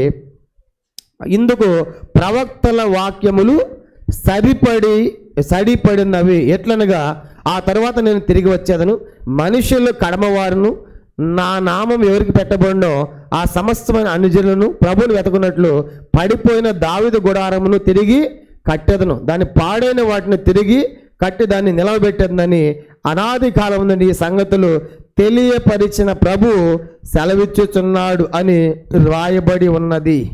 కానీ ఇప్పుడు పేతురు చెప్పినవన్నీ కూడా ప్రవక్తలు చెప్పిన మూల వాక్యాలు సరిపడ్డాయి. కానీ పేతురు చెప్పినవన్నీ కూడా ఆయన నోటి మాటలు చెప్పలేదు, ఆయన ఏదో ఆయన తోచిన ఆన్సర్ ఇవ్వలేదు. ప్రవక్తలు చెప్పారు ముందే. ప్రవక్తలు ఏమని చెప్పారు? పడిపోయిన దావీదు గుడారం తిరిగి కట్టబడుతుంది కనుక అని ప్రవక్తలు పలికారని చెప్పేసి ఆ సంగతులు కనుక, అంటే దేవుని యొక్క సంగతులు ప్రవక్తుల యొక్క లేఖనాలు కోట్ చేసి యాకోబు అంటున్నాడు, ఈ పేతురు చెప్పినటువంటి సంగతులు ప్రవక్తలు చెప్పిన దానికి సరిపడి ఉన్నవి. 15 వచనం. అంటే ఆ ప్రవక్తలు ఏమైతే చెప్పారో అదే చెప్తున్నాడు పేతురు కూడా అని చెప్పేసి దాన్ని సమర్థిస్తున్నాడు. కానీ ఇప్పుడు చూడండి ఏంటంటే 16 అన్నాడు కదా, పడిపోయిన దావీదు గుడారమును తిరిగి కట్టేదండి. ఏంటి పడిపోయిన దావీదు గుడారం అంటే? కొత్త నిబంధన సంఘం. చెప్పండి, పాత నిబంధనలు అటువంటి దావీదు గుడారము కొత్త నిబంధనల దేవుని సంఘం కాబట్టి కనుక కొత్త నిబంధనలు దేవుని సంఘాన్ని గుర్తు కనుక ముందే ప్రవచనాలు చెప్పారు. కనుక అనేక మంది అన్యజనులు వస్తారు. కనుక క్రైస్తవ్యంలోనికి అనేకులు వస్తారు. దావీదు కూడా పడిపోయిన తర్వాత నేను కడతాను దాన్ని, కనుక కొత్త నిబంధన సంఘం కడతాను అని ప్రభువు చెప్పినటువంటి ఆ మూలవాక్యం ఎక్కడ చెప్పాడు? ఇది ఆమోసు గ్రంథం. ప్రవక్తలు పలికినటువంటి ఈ ప్రవచనం చూడండి, ఆమోసు గ్రంథం 9వ అధ్యాయం. కనుక ఆ ప్రవచనాన్ని ఎత్తి ఇప్పుడు యాకోబు దాన్ని సమర్థిస్తూ పేతురు చెప్పిన దాన్ని సమర్థిస్తున్నాడు. కనుక కరెక్ట్గా సరిపోయినట్టుగా ఆయన చెప్పాడు. ప్రవక్తలు కూడా ఇలాగే చెప్పారని చెప్పేసి ఆమోసు గ్రంథం 9వ అధ్యాయం 11-12 వచనాలు. ఆమోసు గ్రంథము చూడండి, ఆమోసు గ్రంథం 9వ అధ్యాయం, పేజీ నంబర్ 760. ఆమోసు గ్రంథం 9వ అధ్యాయము 11-12 వచనాలు మనం చదువుకుంటాం. 11-12 వచనాలు అందరం కలిసి చదవండి. పడిపోయిన దావీదు గుడారమును ఆ దినము నేను లేవనెత్తి దాని గోడను బాగు చేసి దాని పడిపోయిన చోట్లను బాగు చేసి ఏదోము శేషమును నా నామము ధరించిన అన్యజనులందరినీ నా జనులు స్వతంత్రించుకున్నట్లు పూర్వపు రీతిగా దాన్ని మరలా కట్టుదును. ఇలాగూ జరిగించుచు యెహోవాకు ఇది. అన్ని జనులందరినీ నా జనులు స్వతంత్రించుకున్నట్లు. కాబట్టి దావీదు గుడారం పడిపోతుంది, మళ్ళీ నేను కడతాను. ఏంటి అది గుడారం అంటే? పాత నిబంధన దావీదు యొక్క గుడారం, కొత్త నిబంధన దేవుని యొక్క సంఘానికి పోలిక, సంఘాన్ని గుర్తు. ఆ కొత్త నిబంధన సంఘములో అనేక మంది అన్యజనులు వస్తారు. అప్పుడు దాకా యూదులు అనుకుంటున్నాడు కనుక మాకే దేవుడు, కనుక ఆయన మెస్సయ్య మా కొరకే వస్తారనుకుంటున్నాడు. కాబట్టి మెస్సయ్య వచ్చింది ఒక యూదుల కోసము కాదు, యావత్ మానవాళి కోసం వచ్చాడు కనుక. కాబట్టి ఇప్పుడు అది అనేక మంది అన్యజనులు వస్తారు కాబట్టి అనేటువంటి సత్యము ఆమోసు భక్తుడు ప్రవచించాడు. కాబట్టి ఇప్పుడు ఈ ప్రవచనాన్ని ఎత్తి కనుక పేతురు చెప్పిన దానికి సరిగ్గా సరిపోయింది అని చెప్పేసి యాకోబు దాన్ని కోట్ చేసి సమర్థిస్తున్నాడు. అంటే అర్థం ఏంటంటే, రక్షణ పొందుతున్న వారిని నేను పడిపోయిన దావీదు కూడా నేను కడతానంటే కొత్త నిబంధన సంఘంలో రక్షణ పొందుతున్న వారిని దేవుడే చేరుస్తున్నాడా లేదా మనుషులు చేర్చారా? ఏమని రాయబండి? అపోస్తలుల కార్యము 2వ అధ్యాయం చూడండి. దేవుడు కడతామంటే ఆయన చేర్చుకుంటున్నాడు, ఆయన సేకరిస్తున్నాడు, సంఘముతో ఆయన చేరుస్తున్నాడు. అపోస్తలుల కార్యములు 2వ అధ్యాయం, అపోస్తలుల 2వ అధ్యాయం 47వ వచనం చూడండి. 47వ వచనంలో 2:47 ఆనందముతోను నిష్కపటమైన హృదయముతోను ఆహారం పుచ్చుకొనొచ్చు ప్రభు రక్షణ పొందుచున్న వారిని అనుదినము వాడుతో చేర్చుచుండెను. చూసారా? కాబట్టి ఇప్పుడు దేవుడు చేరుస్తున్నాడు అంటే అర్థం ఏంటి? నా సంఘం నేను కడతాను, నేను పడిపోయిన దావీదు కూడా నేను నిర్మిస్తాను, ఆ సంఘం నేను కడతానన్నది అంటే రక్షణ పొందుతున్నాను ప్రభువే చేరుస్తూ ఉన్నాడు. కాబట్టి ఇప్పుడు దీన్ని బట్టి అర్థమైందంటే సున్నతి ద్వారా రక్షణ లేదు. చెప్పండి, సున్నతి ద్వారా ఏమి లేదు? వాళ్ళ ఆదరణ ఏంటి? సున్నతి ద్వారా రక్షణ వచ్చారు. కానీ ఇప్పుడు సున్నతి ద్వారా రక్షణ లేదు కనుక వాక్యము లేఖనాల ప్రకారం ఇప్పుడు వారు నిర్ణయాలు చేశారు. కాబట్టి మనం చేసే నిర్ణయాలు కూడా ఎట్లా ఉండాలంటే, ఇప్పుడు పేతురు కానీ యాకోబు కానీ వాళ్ళ నిర్ణయాలు దేన్ని బట్టి చేశారు? చెప్పండి, దేన్ని బట్టి? లేఖనాలను బట్టి నిర్ణయం చేశారు. వాక్యానుసారముగా వాళ్ళ నిర్ణయాలు ఉన్నాయి. కాబట్టి అంటే ఆ పాత నిబంధన ధర్మశాస్త్ర ప్రవచనాలు కోట్ చేస్తూ వాళ్ళు నిర్ణయాలు చేశారు. మనం కూడా నిర్ణయాలు చేసినప్పుడు మన నిర్ణయాలు కూడా ఎట్లా ఉండాలంటే చెప్పండి, వాక్యానుసారముగా ఉండాలి. వాక్య విరుద్ధంగా మన నిర్ణయాలు చేయకూడదు, వాక్య విరుద్ధంగా మన తీర్మానాలు చేయకూడదు. కానీ ఇప్పుడు వాళ్ళు చేసే తీర్మానాలు కూడా చూడండి, ఆదిమ సంఘం ఎంత చక్కగా ఉందండి. కనుక లేఖనానుసారముగా లేఖనానుసారంగా వాక్యానుసారముగా వాళ్ళ నిర్ణయాలు చేసినట్టుగా మనకు అర్థమవుతుంది. కానీ ఇప్పుడు వాళ్ళు చెప్పిన డైరెక్ట్ చెప్పిన సంగతి ఏంటంటే, యోధా మతంలోనికి సున్నతి ద్వారా వెళ్ళి మళ్ళీ క్రైస్తవులోనికి రావాల్సిన అవసరము లేదు, డైరెక్ట్గానే మీరు క్రైస్తవులోనికి రావచ్చు అనే వాదనని పేతురు కానీ యాకోబు కానీ సమర్థించారు. కాబట్టి అప్పుడు యూదుల్లోని పరిసయ్యులు మౌనం వహించారు, దాన్ని అంగీకరించారు. కాబట్టి ఆ రీతిగా కొత్త నిబంధనలో క్రైస్తవులు యోధా మతంలోనికి వెళ్ళి సున్నతి పొంది రావాల్సిన పని లేదు అనే విషయము ఆ దేవుడే పడిపోయిన దారి చూడడానికి కడుతున్నాడు, ప్రభు ఆయన చేరుస్తున్నాడు, కృప చేత రక్షణ ఇస్తున్నాడు. కాబట్టి సున్నతి అవసరం లేదనే సంగతి ఎంతో స్పష్టంగా వారు తెలియజేశారు. అపోస్తలుల కార్యం 15వ అధ్యాయం చూడండి, 15వ అధ్యాయము 20వ వచనం. అపోస్తలుల కార్యములు 15వ అధ్యాయము 20వ వచనం. 20 చదువుతాము, 19 కూడా 19. కాబట్టి అన్య జనుల నుండి దేవుని వైపు తిరుగుతున్న వారిని మనము కష్టపెట్టగా. చూసారు, ఇప్పుడు అన్య జనుల నుంచి చాలా మంది దేవుని వైపు తిరుగుతున్నప్పుడు వీళ్ళు అన్ని జనులకి ఏమని చెప్తున్నారు? యూదులు చెప్పండి, ఏమని చెప్పారు వాళ్ళు? మీరేం పొందాలి? సున్నతి పొందాలి. అప్పుడే మీరు సున్నతి పొంది యోధా మతంలోకి వచ్చిన తర్వాత మా మతములోంచి మీరు క్రైస్తవులుగా అవుతారనేది వాళ్ళ వాదన. కానీ ఇప్పుడు అన్ని జనులు సున్నతి పొందాల్సిన అవసరము ఇప్పుడు వాళ్ళ మీద మెడ మీద పెట్టి కనుక బలవంతంగా పెట్టి మీరు సున్నతి పొందాల్సిందే అని చెప్పేసి వాళ్ళ మీద మెడ మీద పెట్టినట్టుగా వాళ్ళని కష్టపెడుతున్నారు. కానీ మనం కూడా ఏం చేయాలండి? కొన్నిసార్లు మనం కూడా చూడండి, అన్ని జనుల నుంచి దేవుని వైపు తిరుగుతున్నటువంటి వారు మనం కూడా కష్టపెడతాం. కొన్నిసార్లు మన పద్ధతులు మనం చెప్పేటువంటి వారు కూడా డైరెక్ట్గా వాళ్ళకి ఫేస్ టు ఫేస్ కొన్నిసార్లు బాధ కలిగిస్తాయి. చూడండి, ఉదాహరణగా ఒక హైందవ అమ్మాయి క్రైస్తవులకు వచ్చింది, పెళ్లి జరిగింది అనుకోండి. కనుక అమ్మాయి హైందవ్యం, క్రైస్తవ అబ్బాయిని పెళ్లి చేసుకుంది. ఇప్పుడు క్రైస్తవ ఇంట్లో అమ్మాయి ఉంటుంది, వచ్చినటువంటి ఆ అమ్మాయి ఉన్నప్పుడు ఒక్కసారి ఇంక ఏమి అర్థమవుతాయా? ఈ పద్ధతులు అర్థమవుతాయా? అప్పుడు దాకా పొద్దున్న లేసి ఏం వేసి ఉంటుంది?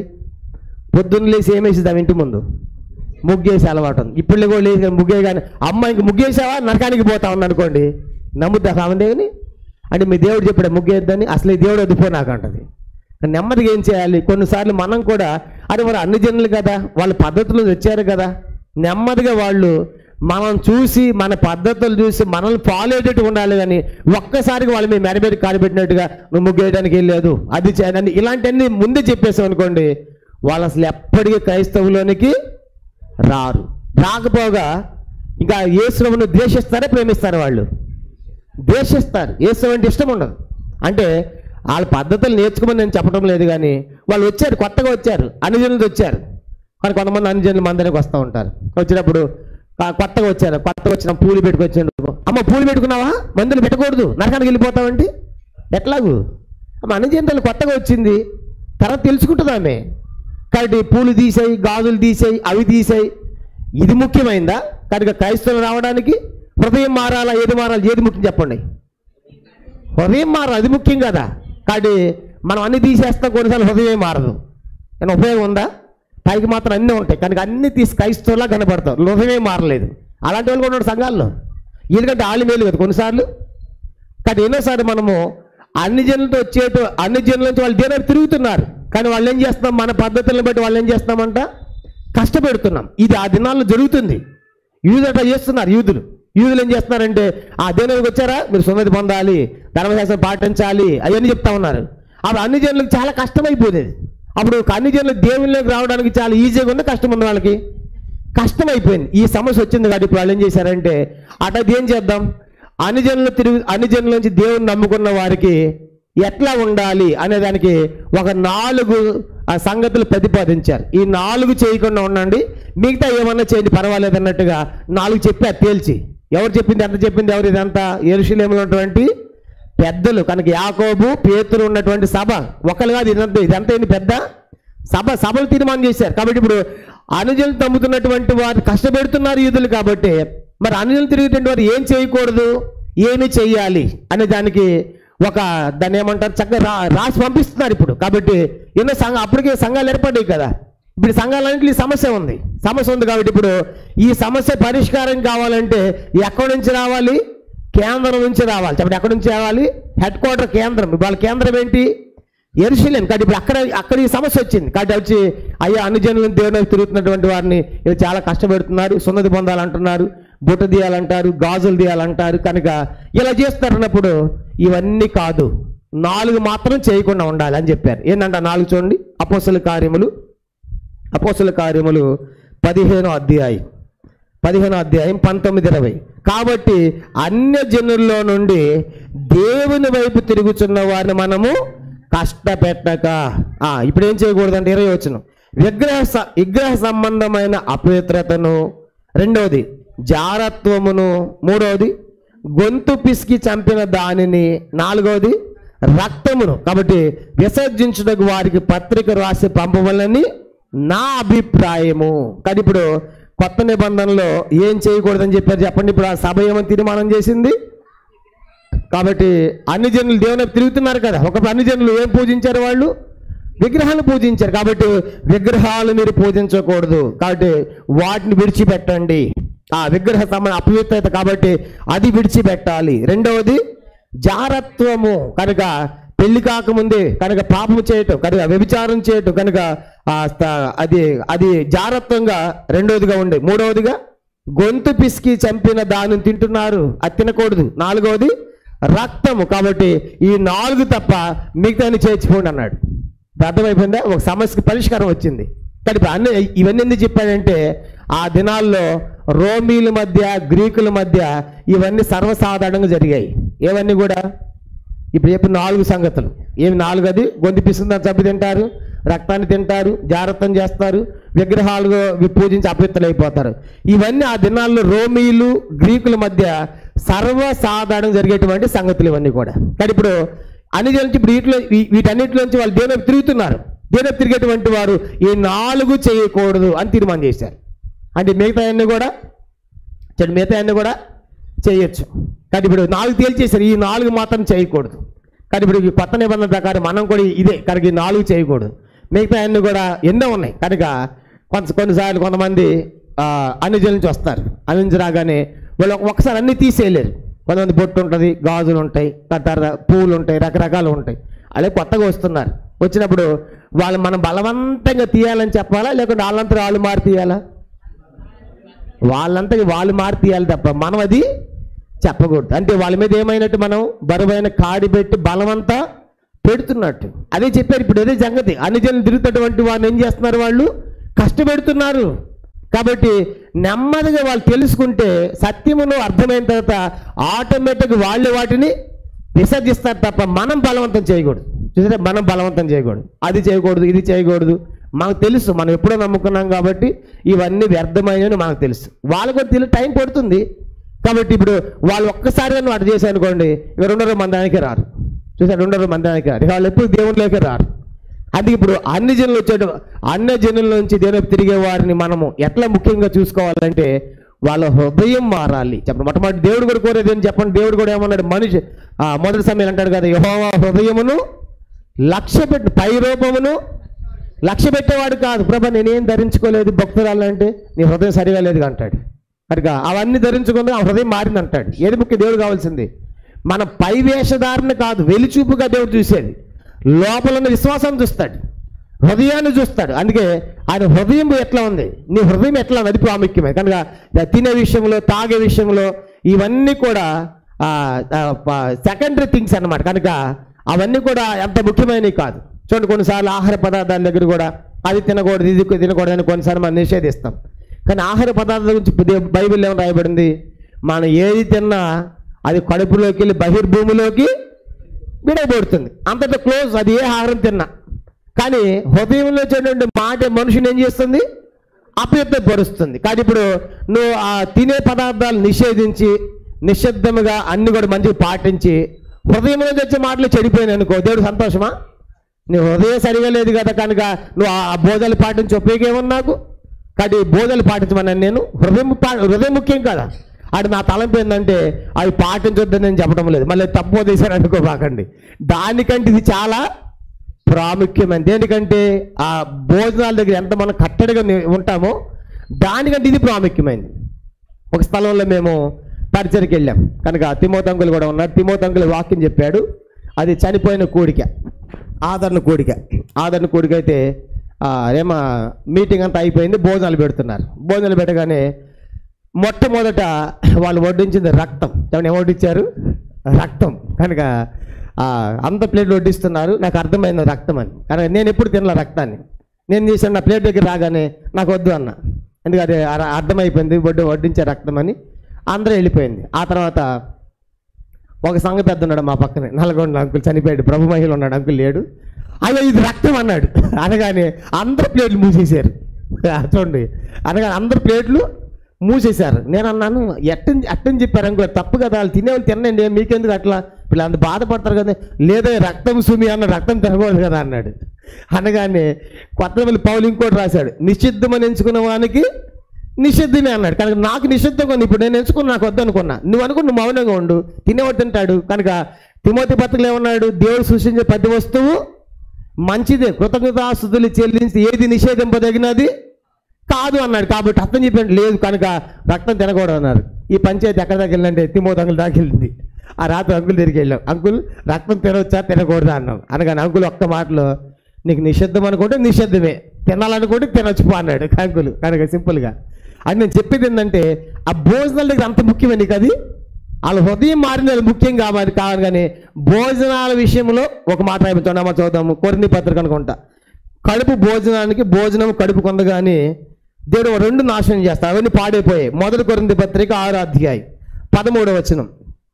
1 కొరింథీ పత్రిక 6వ అధ్యాయము 1 కొరింథీ పత్రిక 6వ అధ్యాయము 13వ వచనం చదువుతాం. 1 కొరింథీ 6:13 చదవని అందరం కలిసి. భోజన పదార్థములు కడుపునకును కడుపు భోజన పదార్థములకును నియమింపబడి ఉన్నాయి, దేవుడు దానిని వాటిని నాశనము చేయను. దేహము జాగ్రత్త నిమిత్తము కాదు, ప్రభు నిమిత్తమే.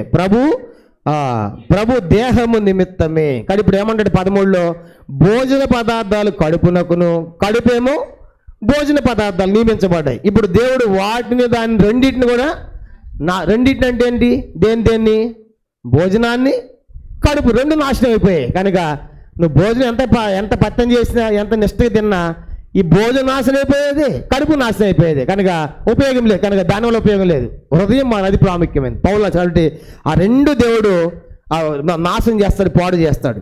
అందుకే 12 వచ్చిన కూడా 12, అది 6:12, అన్నిటి యందు నాకు స్వాతంత్రము కలదు కానీ అన్నీ చేయదగినవి కావు. అన్నిటి యందు నాకు స్వాతంత్రము కలదు కానీ నేను దేని చేత లోపరుచుకొని నల్లబడను. కాబట్టి మనకు అన్నిటి యందు స్వాతంత్రం కలదు. అందరం చూడండి, అన్ని స్వాతంత్రం. ఒక మాట చెప్పాలంటే 1 తిమోతి 4:3లో అది ప్రార్థన వలన, వాక్యం వలన.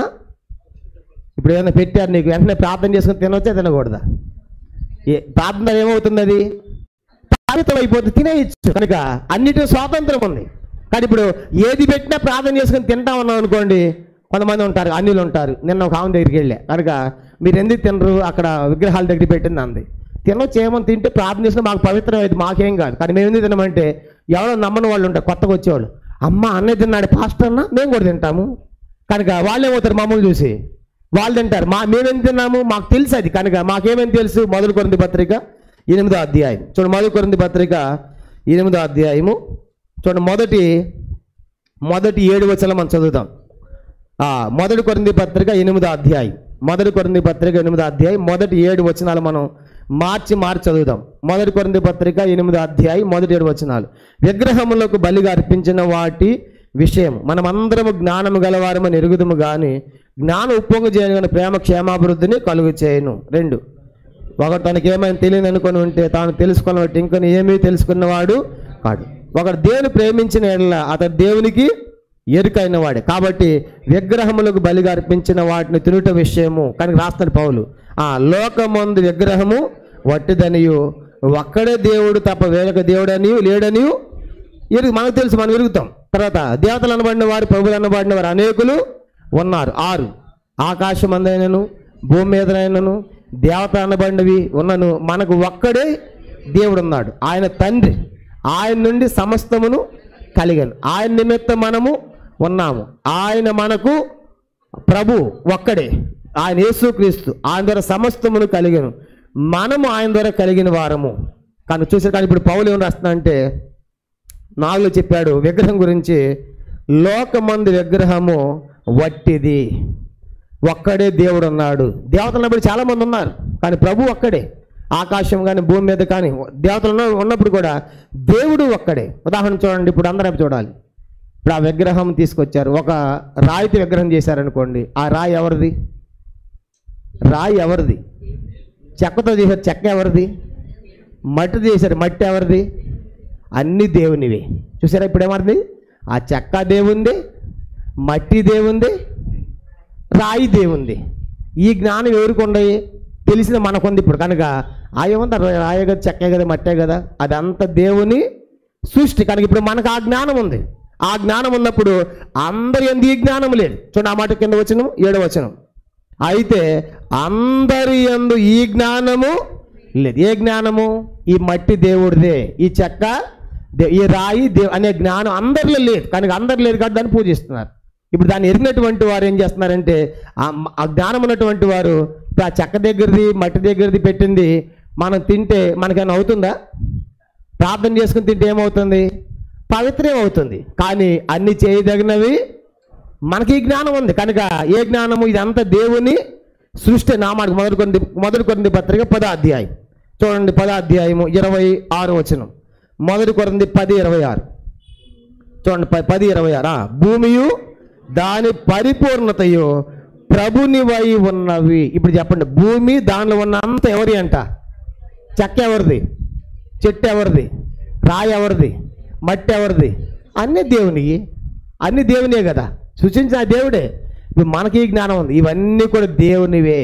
కాబట్టి కానీ అన్ని చేయదగినవి ఎదుటి వాని కొరకండి. చూడండి కింద 23వ వచనం. ఇది మొదటి కొరింథీ పత్రిక 10:23. అన్ని విషయములందు నాకు స్వాతంత్రము కలదు గాని అన్నీ చేయదగినవి కావు. అన్నిటి యందు నాకు స్వాతంత్రం కలదు కానీ అన్ని క్షేమాభివృద్ధి కలుగు చేయి. ఇప్పుడు ఆ చెక్క దగ్గర మట్టి దగ్గర బొమ్మ దగ్గర పెట్టి తెచ్చి నీకు ఇచ్చారనుకోండి, తినడానికి మనకు స్వాతంత్రం ఉందా లేదా? ప్రార్థన చేసే ప్రార్థన ద్వారా వాక్యం ద్వారా అదేమవుతుంది? కానీ అది చేయదగింది కనుక ఏమి కాదు. కానీ అన్ని చేయదగినవి కావు. ఎందుకంటే అన్ని క్షేమాభివృద్ధి కలిగి చేయి. ఇందా నేను చెప్పే కదా, ఇప్పుడు నాకు ఎవరిని ఇచ్చారనుకోండి, నేను ప్రార్థన చేసుకుని తినేస్తే నాకేం కాదు, నేను తింటాను. నాకు కొత్తగా అన్ని జనులు వచ్చాడు కనుక అతనికి ఈ సంగతి తెలియదు. ఇప్పుడు చెప్పిన సంగతి అన్నీ కూడా ఈ చెక్క దేవుని అన్ని దేవుని తెలియదు. తెలియకుండా వాళ్ళు అనుకుంటారు, అరే పెద్ద నన్ను తినేశాడా, నేను కూడా తింటా అంటాడు. ఇప్పుడు వాడి మనసాక్షి ఏమైపోయింది? నన్ను బట్టి అతనేమవుతాడు? బలహీడైపోతాడు. అంటే ఎదుటి వాని కోసం ఇప్పుడు నేను మానాలి. చూసారా, అన్ని చేయదగినవి కాచో. నా మాట కూడా 24వ వచనం, మొదటి కొరింథీ 10:24. ఎవడును తన కొరకే కాదు ఎదుటి వాని కొరకు మేలు చేయ చూచుకొనవలెను. కాదు ఇప్పుడు నా కోసం కాదు, ఇప్పుడు నా కోసం నేను తింటే ఏం కాదు. ఇప్పుడు నేను ఎవరి కోసం చూడాలి? పక్కన వాడి కోసం చూడాలి. కనుక నేను తింటే వాడు తింటాడేమో, వాడు బలహీనంగా ఉన్నాడు కాబట్టి ఇప్పుడు నేను తినకుండా ఉండేదే మంచిది. అంతేగాని నాకేం కాదు, నేను ప్రార్థన తింటా అంటే ఇప్పుడు అతని మనస్సాక్షి బలహీనమైపోతుంది కదా. కానీ ఇప్పుడు అందుకే ఇచ్చాడు కింద ఇంకో మాట అంటాడు 25వ వచనం, మొదలు కొన్ని 10:25. మనస్సాక్షి నిమిత్తము ఏ విచారణ చేయక కటికవాని అంగళ్ళు అమ్మను దానిని తినవచ్చు. చూడండి, పొద్దున్న సాయంకాలం స్వీట్ షాప్కి వెళ్ళావు, 1 కేజీ స్వీట్ ఇవ్వను సార్ అన్నావు, స్వీట్ తెచ్చుకున్నావు స్వీట్ షాప్కి వెళ్ళి. పొద్దున్నే ఆయన ఏం చేస్తాడు? స్వీట్ షాపులో చెప్పడం ఏం చేస్తాడు? స్వీట్ చేస్తా ఖచ్చితంగా. ఎవరి దేవుని వాళ్ళు పూజ చేసుకుంటారుగా. ఇప్పుడు స్వీట్ తెచ్చావు, ఇది పూజ చేసావా అని అడిగావు అనుకోండి, ఎక్కడ నువ్వు స్వీట్ తినలేవు, అంతేనా?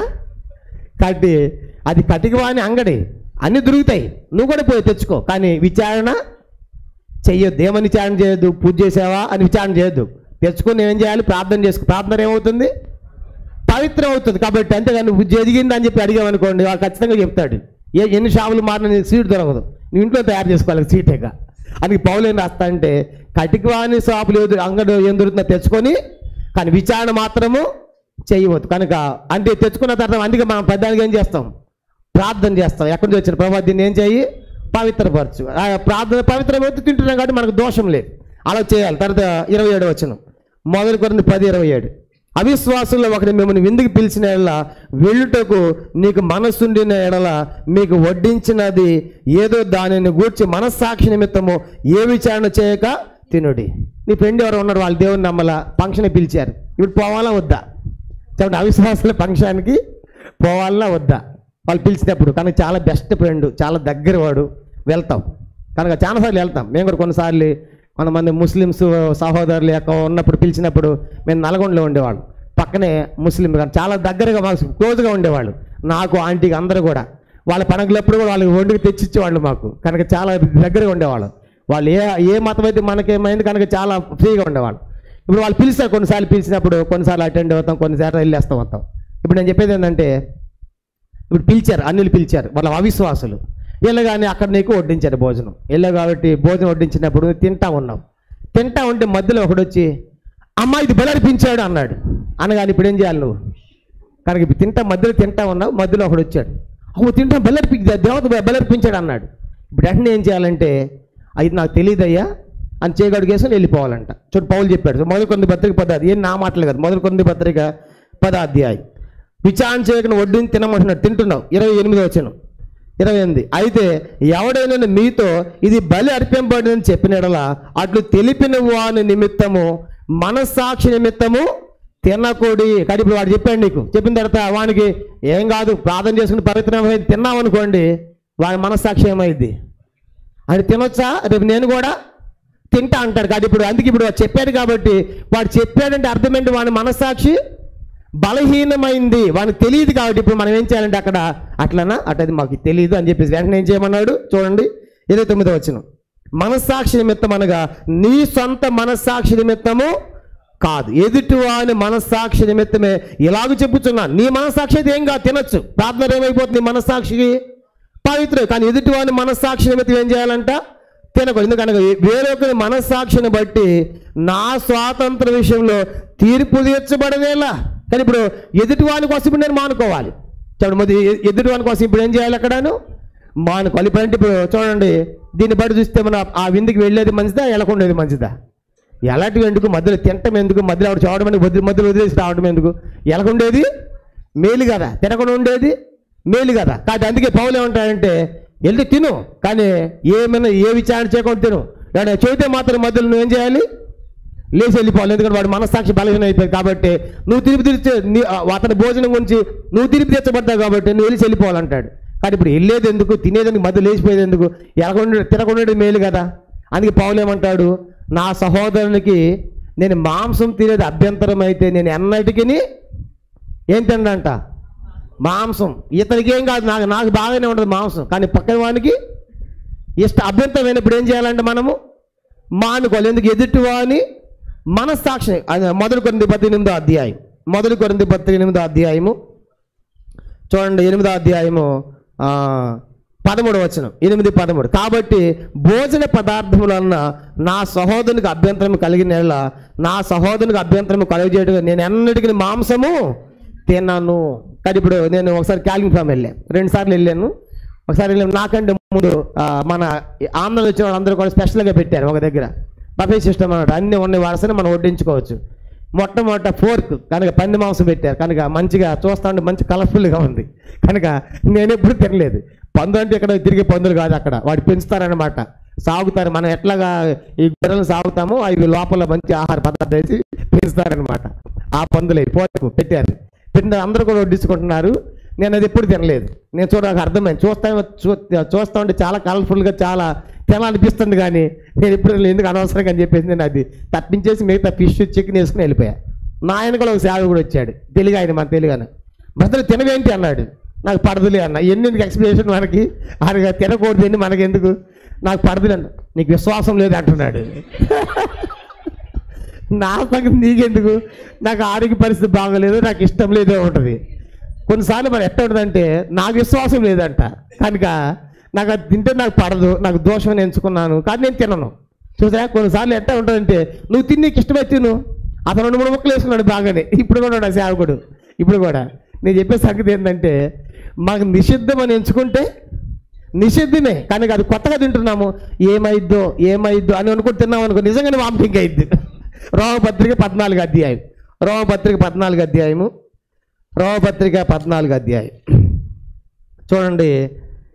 కనుక రోమపత్రిక 14:23, రోమపత్రిక 14వ అధ్యాయము 23 చదువుతాం. 23 అనుమానించువాడు తిని ఎడల విశ్వాసము లేకుండా తినును గనక దోషి అని తీర్పునందును. కాబట్టి విశ్వాసం మూలం కాని ఏదో అది పాపం. అనుమానం తింటే ఏమవుతుందంట, మనము దోషులం అవుతాం. కనుక విశ్వాసంలో తిన్ను కాబట్టి దోషం తీర్పు తెచ్చబడతాం.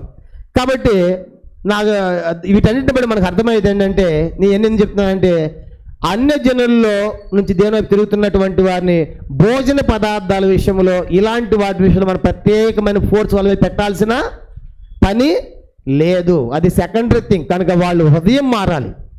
నా కాన్సెప్ట్ ఏంటంటే ఇవన్నీ కూడా ఇవి పెట్టి వాళ్ళు దేవుని దూరం చేయకూడదు. చూసారా? కనుక ఎందుకంటే పైకి వచ్చిండు రోమపత్రిక 14 అధ్యాయం 14 వచనం. రోమ 14 చదవండి.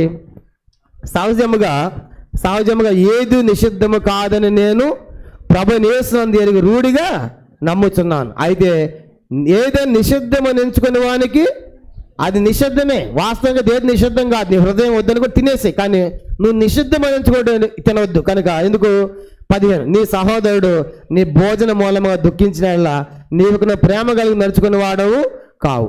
ఎవని కొరకు క్రీస్తు చనిపోయానో వాని నీ భోజనము చేత పాడు చేయకము. ప్రభు చనిపోయింది ఆయన రక్షణ కోసం. ఈ భోజనాన్ని బట్టి అతని దేవుని దగ్గర లేకుండా చేస్తున్నావు, అతని దగ్గర కాకుండా చేస్తున్నావు. కాబట్టి జాగ్రత్త పడతాం. కనుక అట్లా సహోదరుడు దుఃఖించకూడదు. 16 వచనం. మీకున్న మేలైనది దోషణ పాలు కానీకుడు. ఇంతకు దేవుని రాజ్యం ఏంటి? 17 వచనం. దేవుని రాజ్యము భోజనము పానాలు కాదు కానీ నీతి, సమాధానం, పరిశుద్ధాత్మ ఉండాలి, ఆనందం. అది ప్రాముఖ్యమైనది. కనుక నీతిగా జీవించాలి, సమాధానం పొందాలి, పరిశుద్ధాత్మని పొందాలి, మానవ అది దేవుని రాజ్యం, కానీ ఈ భోజనాలు కాదు. తర్వాత 20 వచనం. 20 భోజనము నిమిత్తము దేవుని పనిని పాడు చేయకూడి. చూసారా? కనుక భోజనం దగ్గర దేవుని పని పాడవుతుందంట. సమస్త పదార్థములు పవిత్రములు కానీ అనుమానంతో తినవానికి అది దోషము. కాబట్టి ఇప్పుడు వీటన్నిటిని బట్టి మనకు అర్థమయ్యేది ఏంటంటే అన్ని జనుల నుంచి దేవుని వైపు తిరుగుతున్నటువంటి వారిని మనం ఇలాంటి రిస్ట్రిక్షన్స్ పెట్టి వాళ్ళని దేవునికి దూరము చేయకూడదు. కనుక వారిని మొట్టమొదట వారి హృదయం మారేట్టుగా దేవుని సమీపంగా చేయాలి తప్ప ఇది తినకూడదు, అది తినకూడదు, అది పాటించకూడదు, ఇది పాటించకూడదు. ఇవన్నీ మన ప్రిన్సిపల్స్, బైబిల్ ప్రిన్సిపల్స్ కాదు, బైబిల్ సూత్రాలు కాదు. ఇప్పుడు పౌలు అందుకే వాళ్ళ సమస్యకు 4 విషయాలు చెప్పాడు. కానీ మొదటిది ఏం చెప్పండి? విగ్రహం దగ్గరికి వెళ్ళి మీరు అపవిత్రము చేసుకోవద్దు. రెండవది జారత్వము, కనుక వ్యభిచారం పాపము చేయవద్దు. మూడవది ఏంటి? గొంతు పిసికిన దాన్ని చంపిన దాన్ని మీరు తినవద్దు. నాలుగవది రక్తాన్ని తినవద్దు. తేల్చేశారు. కనుక ఈ 4 తప్ప అన్యులు ఏమైనా చేయొచ్చు అంటే మంచి క్లారిటీ చేశారు. కానీ ఇప్పుడు ఇప్పుడు మనం కూడా ఇప్పుడు కొత్త నిబంధన వేగులు మనం కూడా ఈ 4 చాలా ప్రాముఖ్యమైనవి. దేవుని నమ్మిన తర్వాత ఈ 4 చెప్పండి. కనుక ఈ 4 చేయకూడదని చెప్పండి. అంతేగాని అది తీసేయి, ఇది తీసేయి, అది పెట్టకూడదు, ఇది పెట్టకూడదు, ఇవన్నీ కూడా పెట్టి దేవుని దూరం చేయకూడదు. మన ఒక ఆయన అడుగుతున్నాడు, ట్రైన్లో పోతా ఉంటే, ఏం సార్ యేసు దగ్గరికి వస్తే మొత్తం తీసేయాలంటగా అన్నాడు. ఎవరు చెప్పాడు తీసేయమని? ఎవరు చెప్పాడా? ఏమైనా బోధ చేశారు అన్నీ తీసేయమని చెప్పి ఎప్పుడని చెప్పాము మేము? ఎప్పుడు చెప్పం. కనుక ఎందుకు తీసేశారు? వాళ్ళకి వద్దనుకున్నారు, తీసేశారు. ఎవరు బలవంతంగా తీపిచ్చారా? ఎవరు బలవంతంగా తీపించలేదు. వాళ్ళకి వద్దనుకు ప్రభు నమ్మిన తర్వాత మాకు అవసరం లేదనుకున్నారు, వాళ్ళు తీసేది తప్ప ఏ రోజు మేము తీసేయమని చెప్పం. కనుక తీసేయమని చెప్పని కమెంట్ కూడా మనకు లేదు. కనుక కొంతమంది తీసేయమని తీసేస్తారా? తీసేయరు కూడా. కానీ ఇప్పుడు ఎందుకు తీసేశారు? వాళ్ళకి అర్థమైంది, సత్యం అర్థమైంది కనుక అప్పుడు వాళ్ళు తీసేస్తారు. అంటే అన్ని జనులకు కూడా దేవుని దగ్గర రాకపోవడానికి ఇలాంటి అభ్యంతరాలు చాలా ఉన్నాయి. భోజన విషయంలో, ధరించే విషయంలో, ఇవన్నీ కూడా వాళ్ళు దేవుని దూరం అయిపోతున్నారు. అందుకే పౌలు ఇప్పుడు ఈ సమస్య ఇప్పుడు కాదు, అప్పట్లోనే ఉంది. ప్రారంభ శతాబ్దం మొదటి సంఘానికే ఉంది. కానీ ఇప్పుడు అందుకే ఈ 4 తప్ప మీరు ఏం చేయండి. కనుక ఈ 4 కూడా చేయకూడదని ఒక లెటర్ రాసి ఆ లెటర్ పంపిస్తున్నారు సంఘాలకి. అపోస్తల కార్యములు 15వ అధ్యాయం. అపోస్తల కార్యములు 15వ అధ్యాయము. అపోస్తల కార్యములు 15వ అధ్యాయం చూడండి. అపోస్తల కార్యం 15వ అధ్యాయం 20 వచనం, 19-20 వచనాలు. కాబట్టి అన్య జనుల్లో నుండి దేవుని వైపు తిరుగుతున్న వారిని మనము కష్టపెట్టకుండా విగ్రహ అపవిత్రత చేయకూడదని. రెండవది జారత్వము, వ్యభిచారం. మూడవదిగా గొంతు పిసికిన దాన్ని, చంపిన దాన్ని తినడం, రక్తాన్ని అవి విసర్జించండి. వారికి పత్రిక రాసి పంపవలని నా అభిప్రాయము. ఎలాగనగా సమాజ మందిరములలో ప్రతి విశ్రాంతి దినమున మోషే లేఖము చదువుట వలన మునుపటి తరముల నుండి అతని నియమమును ప్రకటించేవారు ప్రతి పట్టణములను ఉన్నారని చెప్పాను. కాబట్టి ఇప్పుడు సమాజ మందిరాలు అక్కడక్కడ ఉన్నాయి. కాబట్టి ఇప్పుడు సమాజ మందిరాలు అన్నింటిలో కూడా ఇలాంటి సమస్య వస్తుంది. కాబట్టి ఇప్పుడు మనం ఒక పత్రిక రాద్దాం, ఒక ఉత్తరాన్ని రాద్దాం, ఒక లెటర్ని రాద్దాం. కనుక ఏంటంటే అన్ని సమాజ మందిరాలకి ఈ పత్రిక వెళ్ళాలి. ఏమని? ఈ 4 తప్ప మిగతావన్నీ కూడా చేయవచ్చు, ఈ 4 చేయకూడదు. అందుకే దేవుని నమ్మిన తర్వాత కొన్ని విడిచిపెట్టాల్సినవి విడిచిపెట్టాలి, చేయవలసినవి కొన్ని చేయాలి. కనుక విడిచిపెట్టాల్సి ఏంటి? ఇప్పుడు ధర్మశాస్త్ర ప్రకారము సున్నతిని విడిచిపెట్టాలి, అవసరం లేదు కనుక దాన్ని విడిచిపెట్టాలి. కనుక అందుకే పాత తిత్తుల్లో కొత్త ద్రాక్షరసము పోయకూడదంట. కాబట్టి అందుకే ఇప్పుడు వాళ్ళకి ఆ సమస్యకు పరిష్కారం ఏం చేశారంటే, ఇప్పుడు అందరి మధ్య ఈ సమస్య వచ్చింది కాబట్టి ఈ సిద్ధాంతపరమైనటువంటి సమస్య ప్రతి పట్టణంలో కూడా మనకి ఇప్పుడు సంఘాలు ఉన్నాయి కనుక ఆ సంఘాలన్నింటి ఇళ్ళ సమస్య వస్తుంది కాబట్టి ఒక పత్రిక రాసి ఒక రిజల్యూషన్ పాస్ చేద్దాం కనుక అన్నిటి చెప్పండి అని చెప్పేసి ఒక లెటర్ కూడా రాశారు. కానీ ఇప్పుడు ఈ యొక్క 15 నుంచి మనము గమనించండి 31 వచనాలకు ఏమని రాస్తామంటే 13 నుంచి 21 వచనాలకు మూడవ సందర్భము దీనికి రాసుకోవాల్సిన యాకోబు గారి హెచ్చరిక. కనుక 4వ సంగతి ఏంటి? యాకోబు గారి హెచ్చరిక. కానీ ఇప్పుడు యాకోబు వాళ్ళకి హెచ్చరించాడు. కానీ ఇప్పుడు 4వ సంగతి 13 నుంచి 21 వచనాలు మనము ధ్యానం చేసాం. కానీ ఇప్పుడు 4 కూడా మనం ఏమైనా జ్ఞాపకం పెట్టుకోవాలి చెప్పండి? ఎవరి? యాకోబు గారి హెచ్చరిక. కానీ ఇప్పుడు పేతురు గారు ఏం చేశాడంట? పేతురు గారు హెచ్చరించాడు వచ్చినటువంటి వాళ్ళని, వాళ్ళ సమస్య పరిష్కారం చేశాడు. తర్వాత వాళ్ళు సాక్ష్యం చెప్పారు. తర్వాత నెక్స్ట్ రెండో హెచ్చరిక ఎవరు ఇచ్చారు చెప్పండి? యాకోబు గారు. ఎవరు యాకోబు అని చెప్పి యేసు యొక్క సహోదరు. కాబట్టి ఇప్పుడు యాకోబు గారు కూడా వచ్చినటువంటి వాళ్ళకి హెచ్చరిక ఇచ్చాడు. ఇప్పుడు వీరి సమస్య ద్వారా ఏమైందంటే అన్ని సంఘాలకు కూడా ఇప్పుడు ఈ లెటర్ పోయింది. ఏం లెటర్? ఇప్పుడు ఈ 4 విషయాల విషయమై 4 సంగతుల విషయం ఒక లెటర్ రాసి కనుక అన్ని సంఘాలు పంపిద్దామని చెప్పేసి ఇప్పుడు ప్రారంభిస్తున్నారు పంపించడానికి. చూడండి అపోస్తలుల కార్యం 15వ అధ్యాయం 22వ వచనం. అపోస్తలుల కార్యం 15వ అధ్యాయము 22వ వచనం. అప్పుడు ఆ సహోదరులు ముఖ్యులైన బర్సబా అని మారు పేరు గల యోధాను శీలను తమలు ఏర్పరచుకొని పౌలుతోనూ బర్నబాతోనూ అంతియకు పంపుట యుక్తమని అపోస్తులకు పెద్దలకు సంఘమంతటికి తోచేను. కానీ ఇప్పుడు ఏం జరుగుతుందంటే ఇప్పుడు ఈ పత్రిక యెరూషలేములోని సంఘములన్నిటి కూడా పంపాలి కనుక అన్నిటి పంపాలి. ఎందుకంటే ఇప్పుడు ఈ సమస్య అన్నిటిలో వచ్చింది కాబట్టి అన్నిటి కూడా ఈ పత్రిక పంపిస్తే సమస్య లేకుండా ఉంటుందని చెప్పేసి యెరూషలేములోని పెద్దలు ఆలోచించిన ఎవరైనా పంపిస్తున్నారంటే ఈ పత్రిక ఇచ్చి చెప్పండి ఎవరంటే పౌలు బర్నబాలు ఆల్రెడీ వచ్చారు కనుక వాళ్ళు ఎక్కడి నుంచి వచ్చారు? వాళ్ళు చెప్పండి వాళ్ళు ఎక్కడి నుంచి వచ్చారు? అంత్యోకు నుంచి. పౌలు పని అంత్యోకు నుంచి వచ్చారు. వాళ్ళతో కొంతమంది కలిపి పంపిస్తున్నారు. ఇంకెవరు పంపిస్తున్నారు? ముఖ్యమైన బర్సబా. ఎవరంట? బర్సబా. నెక్స్ట్ రెండో వ్యక్తి శీల. కనుక శీల అన్న సిల్వాను అన్న రెండు ఒకటే గుర్తుపెట్టుకోండి. శీల అన్న కొన్ని చోట్ల శీల అని వస్తుంది, కొన్ని చోట్ల సిల్వాను అంటాడు కనుక సైలస్ కనుక రెండు కూడా ఒకటే. ఇప్పుడు ఈ బర్సబా ఎవరంటే 22వ వచనంలో మనకు మొదటి అధ్యాయంలో ఒక బర్సబా కనబడతారు. చూడండి అపోస్తలుల కార్యం మొదటి అధ్యాయంలో ఇద్దరు ఎన్నుకుంటున్నప్పుడు ఇద్దరు మనుషులు ఉంటారు కదా, మత్తయ్య రెండో ఆయన బర్సబా. చూడండి అపోస్తలుల కార్యం మొదటి అధ్యాయంలో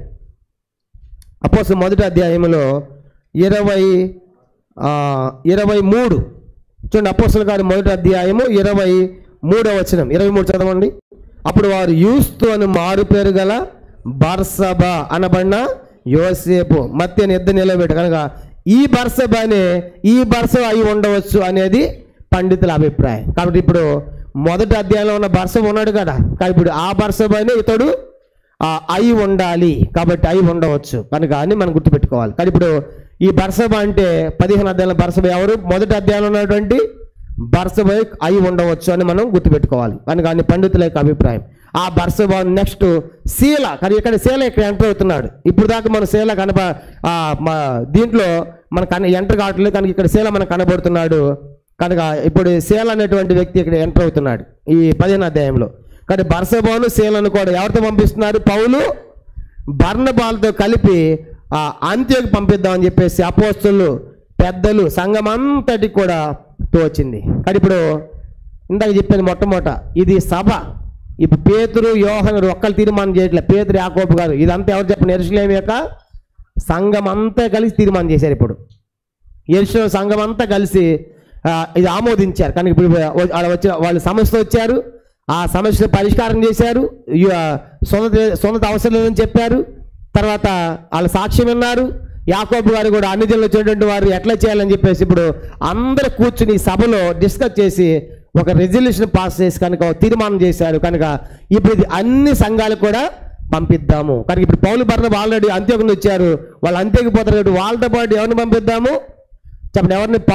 బర్సబాను సేల్. ఎందుకు వీళ్ళే పోయారు? మాకేం తెలుసు, మీరు చెప్తారా మాకు? కనుక మీరు డిసైడ్ అయ్యి చెప్తారా మాకు? వాళ్ళు పంపించారు, మాకు గ్యారెంటీ ఏంటి అని అంటారు. కాబట్టి యెరూషలేము నుంచి ఇద్దరు కూడా మళ్ళా పంపిస్తున్నారు. కనుక ఆ సంఘాలు వాళ్ళు నమ్మాలి. కనుక వాళ్ళు పౌలు బర్నబాలు చెప్తున్నారేమో ఇలాగా, మాకేం తెలుసు అంటే కాదు. కనుక మాతో సహోదరులు వచ్చారు యెరూషలేము, కనుక యెరూషలేము నుంచి వాళ్ళు వచ్చి మనకి చెప్తారు. వాళ్ళిద్దరు కూడా కలిసి పంపిస్తున్నారు. చూడండి, అలా ఆ రీతిగా వాళ్ళందరినీ కలిసి పంపుతున్నారు. 22వ వచనం. అప్పుడు సహోదరుల ముఖ్యులైన బర్సబాను, మారు పెరగల యోధాను, శీలను తమలు ఏర్పరచుకొని పౌలుతోను బర్నబాతోను అంత్యకు పంపుట యుక్తమని అపోస్తలుకును పెద్ద సంఘం అంతటికి తోచెను. కాబట్టి సంఘం అంతా కలిసి పనిచేశారు. 23. వీరు రాసి వారి చేత పంపినదేమనగా, కానీ ఇప్పుడు రాస్తున్నారు ఏమని పంపించారు? అపోస్తలులను పెద్దలైన సహోదరులను అంత్యొకయలోను సిరియాలోను కిలికియలోను నివసించు అన్ని జనులుగా ఉన్న సహోదరులకు శుభము. కాబట్టి ఇప్పుడు వాళ్ళందరికీ కూడా కొందరు మా ఇద్దరు నుండి వెళ్ళి తమ బోధ చేత మిమ్మును కలవరపరిచి మీ మనసులను చెరుపుతున్నారని వింటిమి. వారికి మేము అధికారము ఇచ్చి ఉండలేదు. కనుక మనుషులను ఏర్పరిచి మన ప్రభువైన యేసుక్రీస్తు పేరు కొరకు తమ్మును తాము అప్పగించుకున్న బర్నబా, పౌలు అని మన ప్రియులతో కూడా మీ యొద్దకు పంపుడు యుక్తమని మాకందరికి ఏకాభిప్రాయము కలిగాను. కాగా యోధాను శీలను పంపి ఉన్నాం, వారు నోటి మాటతో ఈ సంగతులు మీకు తెలియజేతురు. కానీ ఇప్పుడు చూసారా? కనుక వాళ్ళకి పత్రిక రాశారు. కనుక ఎవరెవరికంటే ఈ పత్రిక రాసింది ఎవరెవరికి? అంత్యొకయలోను అంటే సిరియా దేశం అంత్యొకయ, కిలికీలోను కనుక నివసించు అనిలందరికీ ఆ సంఘాలన్నిటికీ కూడా పంపించారు. కాబట్టి మేము కొందరు మా ఎదురుని బయలుదేరి వచ్చారు. ఈ తప్పుడు సిద్ధాంతం తీసుకొచ్చిన వాళ్ళు ఎవరు చెప్పండి? యేషులో వచ్చేటువంటి యూదులే. 15వ అధ్యాయం మొదటి వచనం. కొందరు యోదయ నుండి వచ్చి, ఎక్కడి నుంచి వచ్చారు వీళ్ళు? యెరూషలేము నుండి వచ్చారు. మా దగ్గర నుంచి కొంతమంది బయలుదేరి వచ్చారు. బయలుదేరి వచ్చి ఏం చేశారంటే తమ బోధ చేత మిమ్మల్ని ఏం చేశారు? కలవర పెట్టారు. కనుక ఏం బోధ అది? ఆ సున్నతి పొందాలనేటువంటి తప్పుడు బోధ తీసుకొచ్చారు. మా దగ్గర నుంచి వచ్చారు, కానీ మేము వారికి అధికారము ఇయ్యలేదు. ఆ తప్పు బోధలు చెప్పి మీ మనసులు ఏం చేశారంటే వాళ్ళు చెరిపివేశారు. కాబట్టి మేము వాళ్ళకి అధికారం ఇవ్వలేదు. కాబట్టి ఇప్పుడు మనుషుల్ని ఏర్పరిచి మన ప్రభుని యేసుక్రీస్తు పేరు కొరకు తమ్మును తాము అప్పగించుకున్నారు. బర్నబా పౌలను ప్రియులతో కూడా మీ యొద్దకు పంపుట యుక్తమని మాకు అందరికి ఏకాభిప్రాయము కలిగింది. కనుక పౌలు బర్నబాలు చెప్పింది మీరు వినండి. వాళ్ళు ఎవరు? యేసు పేరు కొరకు తమ్మును తాము అప్పగించుకున్నారు. కాబట్టి వాళ్ళు చెప్పేది కరెక్టే. వాళ్ళు చెప్పేది సున్నత ద్వారా రక్షణ లేదని చెప్తున్నారు. కాబట్టి వాళ్ళు స్వీకరించండి. కనుక వాళ్ళు సామాన్యులు కాదు, దేవుని కోసమే దేవుని పేరుకు తమ్ముతాం అప్పగించుకున్నారు. పౌలు ఎవరు? బర్నబా ఎవరు? కాబట్టి వాళ్ళు అప్పగించుకున్నటువంటి వారు దేవుని కోసం. కాబట్టి వాళ్ళని స్వీకరించండి వాళ్ళు చెప్పేది. తర్వాత వాళ్ళతో పాటు మేము కొంతమందిని యోధాను శీలను కూడా పంపాము, వారు నోటి మాటతో ఈ సంగతులు మీకు తెలియజేస్తారండి. ఇప్పుడు అంత్యోక సంఘానికి వచ్చి ఎవరు మాట్లాడాలి? ఇప్పుడు అంత్యోక సంఘానికి వచ్చి నోటి మాటలు ఎవరు తెలియచేయాలి? శీల, యోధ. కనుక బర్సబా. కారణం ఏంటంటే ఆల్రెడీ పౌలు బర్నబా ఈ సంఘం నుంచి వెళ్ళారు కదా. కాబట్టి ఇప్పుడు వీళ్ళు చెప్తే ఇక్కడ జరిగింది డిస్కస్ అంటారు. కాబట్టి యెరూషలేముని పంపించి వాళ్ళతో చెప్పిస్తున్నారు. ఏమంటారు చూడాలి? 28వ వచనం. 28. విగ్రహంలోకి అర్పించిన వాటిని మొదటిది, రెండవదిగా రక్తము, మూడవదిగా గొంతి పిసికి చంపిన దాన్ని, నాలుగవది విసర్జింపవలెను. కాబట్టి ఇప్పుడు ఇది మాకు పెద్దలు పంపించారు.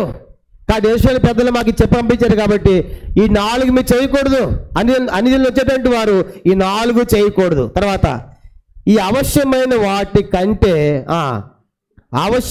వాటికంటే ఎక్కువైన ఏ భారం మీ మీద మోపకూడదని పరిశుద్ధాత్మకును మాకును తోచను. వీటికి దూరంగా ఉండుటకు జాగ్రత్త పడుతురా, అది మీకు మేలు, మీకు క్షేమము కలుగునుగాక. కానీ ఇప్పుడు ఆ పౌలు బర్నబాతో పాటు మిగతా ఇద్దరు కూడా వచ్చారు. యెరూషలేము పెద్దల చేత అపోస్తలుల సంఘం చేత పంపబడినటువంటి ఆ ఇద్దరు కూడా వచ్చి వాళ్ళు నిలబడి చెప్పారు, ఈ పెద్దలు మాకు చెప్పి పంపించారు, ఈ సంఘాలన్నింటిలో కూడా ఈ 4 చేయకూడదు. ఎవరైతే అన్ని దేవుని ఎదుగు వస్తున్నారో వాళ్ళు కనుక రక్తాన్ని తినకూడదు, గొంతు పిసికి చంపిందని తినకూడదు, జాగ్రత్తం చేయకూడదు, కనుక విగ్రహముగా అర్పించిన వాడు అపవిత్రత చేసుకొనకూడదని వీటి విసర్జింపవలెను. అంటే ఖచ్చితంగా వీటిని పాటించాల్సిందే. కానీ అందులోటువంటి వారు దేవునికి వచ్చిన తర్వాత ఈ 4 చేయకూడదు. వీటికంటే ఎక్కువైన భారం మీ మీద మేము మోపడం లేదు. అంటే వీటికంటే మేము ఏది చేసే అంత పెద్ద పాపం ఏమి కాదు అన్నట్టు. ఈ 4 కూడా ఎందుకు చెప్పారు వాళ్ళు? ఈ 4 కూడా ధర్మశాస్త్రముల చట్టాలు ఇవి. ధర్మశాస్త్రం లేవియాకాండం మీరు చదవండి 17-18 అధ్యాయాల్లో, లేవియాకాండం 17-18 అధ్యాయాల్లో ధర్మశాస్త్ర చట్టాలు ఉన్నాయి. వాటి చట్టాల ప్రకారం ఇవి చేయకూడదు. కాబట్టి ఇప్పుడు ఆ ధర్మశాస్త్ర చట్టాలపై ఈ 4 చేయకూడదు, మిగతా ఏమైనా కూడా అంత పెద్ద ప్రాబ్లం ఏమి లేదు. కనుక మీరు సంఘాలు సాగిపోవచ్చు అని చెప్పేసి చక్కని క్లారిఫికేషన్ వాళ్ళకి ఇచ్చారు. ఆ రీతిగా ఈ యొక్క పత్రిక తీసుకుని ఇప్పుడు పౌలు బర్నబాతో పాటు ఆ యోధాశీల అనేటువంటి వారు కూడా చెప్పండి ఎక్కడికొచ్చారంటే వాళ్ళు ఎక్కడికొచ్చారు? వాళ్ళు అంత్యోకి వచ్చారు. అంటే ఇప్పుడు చెప్పే సమాధానం కూడా అధికారంతో చెప్పడం లేదు. వాళ్ళు ఎట్లా చెప్పండి, కొన్నిసార్లు మనం కూడా చెప్పాలి. చెప్పినప్పుడు అధికారంతో, డిమాండ్తో, కమాండ్తో చెప్పకూడదు. చేసేని ఎట్లా చెప్పాలంటే వాళ్ళకి ప్రేమతో చెప్పాలి. చెప్పండి ఎట్లా చెప్పాలి? వాళ్ళకి ప్రేమతో. కానీ కొన్నిసార్లు చెప్పేటువంటివి కనుక మనం చెప్పేటువంటివి కొన్నిసార్లు ప్రేమతో చెప్పాలి, కానీ అధికారంతో మనం చెప్పకూడదు. కాబట్టి జ్ఞాపకం పెట్టుకోవాల్సిన సంగతి ఏంటంటే వాళ్ళకి అధికారం ఉన్నప్పటికి కూడా వాళ్ళు ప్రేమతో పంపించారు. అధికారంతో చెప్పేది మంచిదా, ప్రేమతో చెప్పేది మంచిదా? ప్రేమతో చెప్తే ఎవరైనా వింటారు. నువ్వు కమాండ్లో చెప్తే డిమాండ్లా చేసావు అనుకోండి, వాళ్ళు ఎప్పటికీ వినరు. కనుక అందుకే 1 కొరింథీ 16-14 రాయబడింది, మీరు చేయు కార్యములన్నీ ప్రేమతో చేయండి. చెప్పండి ఎట్లా చేయాలంట? ప్రేమతో. చెప్పే విధానంలో ప్రేమ ఉండాలి. అధికారంతో చెప్పేదానికంటే ప్రేమతో చెప్పేది చాలా కష్టం. అప్పుడు వాళ్ళ మధ్య ఐక్యత దెబ్బ తినదు. చెప్పండి ప్రేమతో చెప్పినప్పుడు ఐక్యత దెబ్బ తినదు. అధికారం చెప్పామనుకోండి ఐక్యత దెబ్బ తింటుంది. కాబట్టి ఐక్యత దెబ్బ తినకుండా, లోపించకుండా వాళ్ళు ప్రేమతో చెప్పి పంపిస్తున్నారు. కాబట్టి ఇప్పుడు 15 నుంచి 2 వచనాలు మనం రాసుకోవాల్సిన సంగతి ఏంటంటే క్రైస్తవులైన అన్ని జనులకు పత్రిక. క్రైస్తవులైన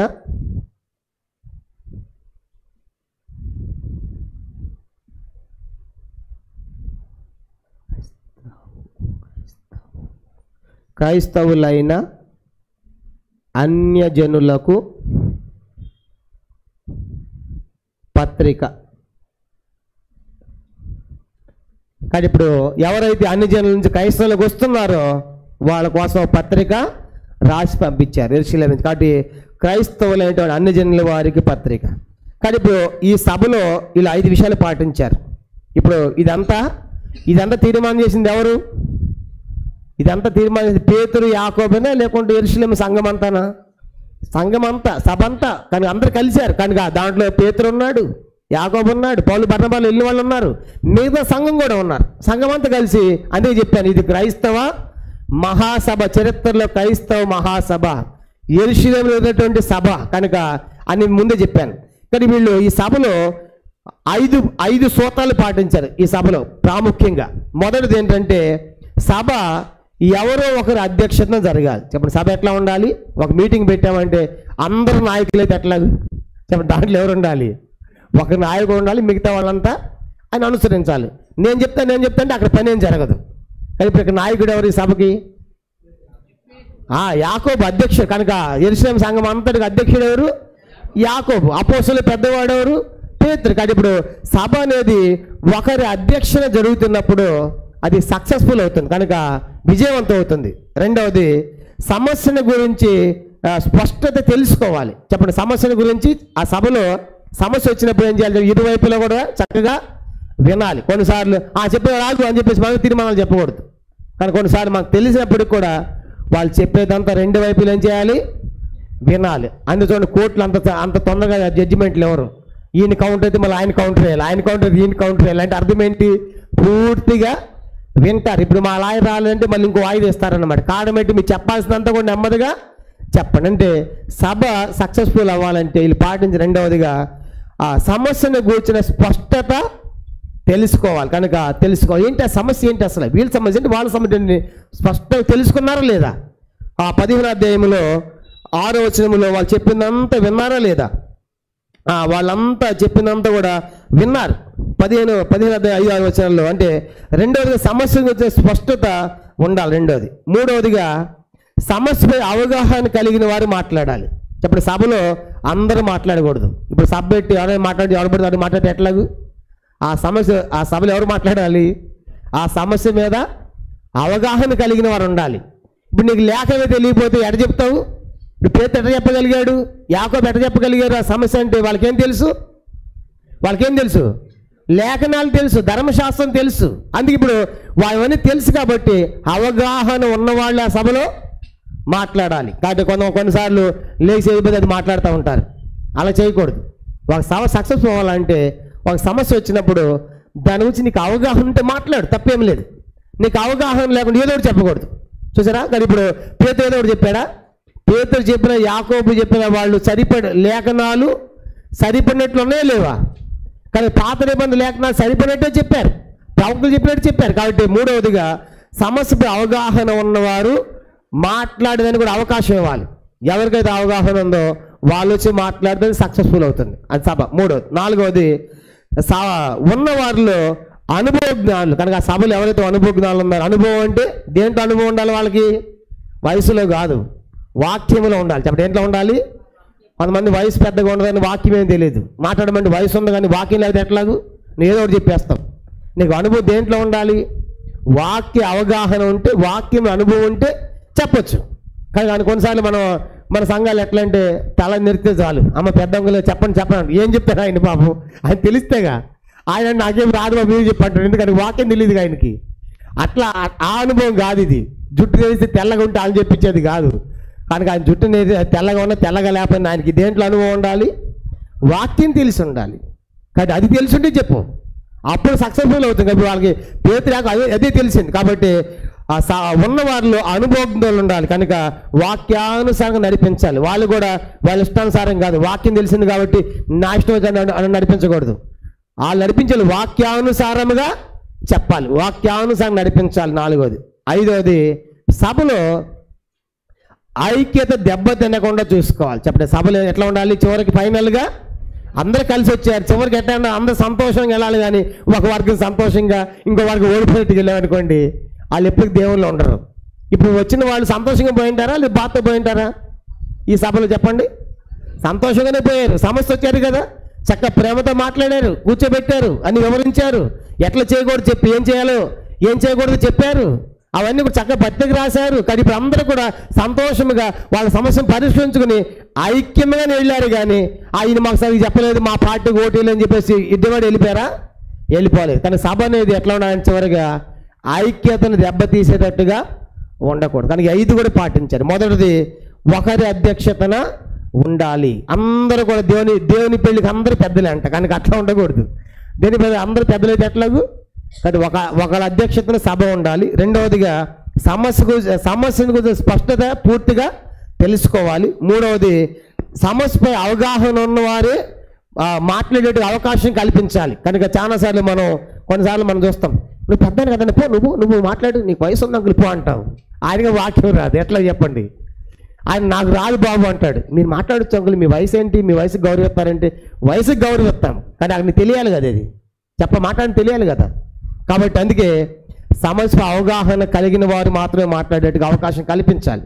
నాలుగవది, సభలో అనుభవజ్ఞులు అంటే వాక్యము తెలిసిన వారు, వాక్యానుసారం నడిపించేవారు ఉండాలి. అప్పుడు సక్సెస్ అవుతుంది. ఆఖరిది ఏంటంటే ఆ నడిపించేవారు ఐక్యత దెబ్బ తినకుండా చూడాలి. రెండు వైపులా కూడా చూసి ఐక్యత దెబ్బ తినకూడదు. అంటే ఏదో తప్పు చెప్పకూడదు, ఉన్నది కరెక్ట్గా చెప్పాలి, ప్రేమతో చెప్పాలి, కమాండ్గా చెప్పకూడదు. చెప్పండి, ఎట్లా చెప్పకూడదు? కమాండ్గా డిమాండ్గా చెప్పకుండా ప్రేమతో చెప్పి ఐక్యత దెబ్బ తినకుండా చేయాలి. అలా జరిగింది యెరూషలేములో క్రైస్తవ మొదటి మహాసభ. కాబట్టి అంత అద్భుతంగా చక్కగా జరిగింది. పత్రిక కూడా పంపించారు. ఆ రీతిగా ఆ పత్రిక తీసుకుని అన్ని జనులు కూడా పంపించారు. కనుక ఇప్పుడు మనం 22 నుంచి 29 వచనాలు మనం ముగించుకున్నాము. ఇది 5వ సంగతి. ఇప్పుడు 15వ అధ్యాయంలో మనం 5 సంగతులు చూసాం. మొదటి చెప్పండి, యోధా మతాన్ని తిరస్కరించిన క్రైస్తవులు. రెండవది పేతురు గారి హెచ్చరిక. మూడవది పౌలు బర్నబాల యొక్క సాక్ష్యం. నాలుగవది యాకోబు గారి హెచ్చరిక. ఐదవది క్రైస్తవుల అన్ని జనులకు పత్రిక. ఇక 2 విషయాలు వచ్చే వారం ప్రభుత్వం అయితే మనం ముందున్న దినాల్లో అవి చూస్తాం. ప్రార్థన, మోకరించండి, ప్రార్థన చేసుకుంటాం. ప్రార్థన. ఈ వాక్య వెలుగులో మన జీవితాన్ని కూడా సపరీక్ష చేసుకుంటాం.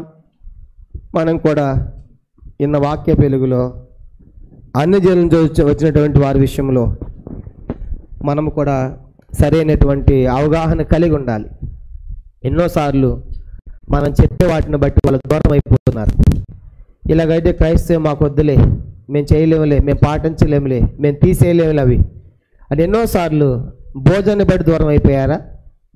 ధరించుకునే వాటిని బట్టి దూరం అయిపోయారా? ఇక్కడ మనం ఆలోచించాలి. దేవుడు చూసేవి మారు మనస్సు, హృదయ మార్పు, అది మొదట జరగాలి. అది ప్రాముఖ్యమైనది. ఆయన హృదయ పరిశీలకుడు. హృదయం కావాలి ఆయనకి, పైరూపం కాదు. ఎన్నోసార్లు పైరూపంగా మనకు బాగానే ఉంటుంది కానీ హృదయమే మారలా. కానీ వాళ్ళ హృదయంలో మార్పు ఉంది, పైరూపం మారలేదు. కానీ దేవుడికి కాదు, పైరూపం కాదు. ఎన్నోసార్లు మన భోజనాన్ని బట్టి, మనం చెప్పే వాటిని బట్టి దేవునికి దూరం అయిపోయారేమో. అలా ఎన్నడూ జరగకుండాను గాక. అనేకులు మనం దేవునికి తీసుకొని రావాలి. కాబట్టి ఈ రాత్రి ఎంతో స్పష్టంగా విన్నాం. ఇవన్నీ కూడా సెకండరీ థింగ్స్. కనుక మొదట హృదయం దేవుడు చూసేది. కాబట్టి ఆ ఎత్తలో మనం కూడా తీసుకుందాం. ఈ రాత్రి అనేకులు ప్రభు కోసం సంపాదిద్దాం. అనేకులను అన్ని జనుల్లోంచి దేవునికి తిప్పుదాం. ఆ 4 తప్ప మిగతా ఏ చేసినా పర్వాలేదని వాళ్ళు నిర్ణయం తీర్మానం చేసి సభ అంతా కూడా లెటర్ కూడా రాసి పంపించారు. వాళ్ళు నమ్మరని చెప్పేసి 2 సహోదరులు కూడా వాళ్ళతో కలిపి పంపించారు. ఆ రీతిగా మనం కూడా ఈ రాత్రి ఏమి చేయాలో ఏమి చేయకూడదు, ఎక్కడ తినాలో ఎక్కడ తినకూడదు, మనకు అన్ని స్వాతంత్రం ఉన్నప్పటికి కూడా కొన్ని మనం తినకూడదు, చేయకూడదు, నీకేమీ కాదు. ఎంత స్పష్టంగా విన్నాం. ఆ రీతిగా ఒక మంచి తీర్మానం చేసుకుని వెళదాం. ప్రార్థన. పరలోకమందున్న మా తండ్రి, పరిశుద్ధ దేవ, మీకు స్తోత్రాలు. ఈ రాత్రికాల సమయంలో దైవమత అపోస్తల కార్యం 15వ అధ్యాయంలో ప్రభా సంగతులు మేము ధ్యానం చేస్తూ వచ్చాం. అంత్యోగ సంఘములో ప్రభా మరి పేతురు, యాకోబులు పంపకుండా కొందరు యువత నుండి వెళ్ళి, అధికారం మేము ఇచ్చి పంపలేదు కానీ వాళ్ళే వెళ్ళి సొంతగా తప్పుడు సిద్ధాంతాలు ప్రతిపాదించారు. తద్వారా సంఘంలో కలవరం పుట్టింది. అనేకుల మనసులు చెరిపివేయబడ్డాయి. యెరూషలేము వచ్చినప్పుడు సమస్యను పెద్దలు, అపోస్తలు, సంఘమంతా ఎంతో చక్కగా ప్రేమగా తండ్రి ఐక్యముగా వాక్యానుసారముగా లేఖనాలు సరిపడినట్లుగా ధర్మశాస్త్ర చట్టాలకు అనుగుణముగా ఎంతో చక్కగా వాళ్ళు తీర్పు తీర్చారు. ఇరువైపులా కూడా సమాధానంతో పంపించారు, ప్రేమతో చెప్పారు, పత్రిక రాశారు. ఎన్నో సంగతులు ఈ రాత్రి మేము తెలుసుకున్నాం. ఆ రీతిగా మా జీవితాలు ఉన్నట్టు సహాయం చేయండి. మేము కూడా ఇటు విషయాలు ఎక్కడో కూడా మరి ఈ భూ సంబంధం వాటి విషయంలో మేము తప్పుకున్నట్లు కృపత ఇచ్చేయమని, మా తీర్మానం స్థిరపరిచి బలపరచమని, వచ్చిన ప్రతి ఒక్కరిని కూడా మీ దీవెనలతో మీ ఆశీర్వాదాలతో నింపి నడిపించమని, భవిష్యత్ సేవకై సిద్ధపరచమని యేసుక్రీస్తు నామమున ప్రార్థించి వేడుకొనుచున్నాము తండ్రి. ఆమేన్. మన తండ్రి దేవుని ప్రేమయు కుమారుడు యేసుక్రీస్తు వారి కృపయు పరిశుద్ధాత్మిక అన్యోన్య సహవాసము చేసిన మనకును తను ప్రేమించు వారికి సకల పరిశుద్ధులకును ఇప్పుడు ఎల్లప్పుడూ సదాకాలము తోడై ఉండును గాక.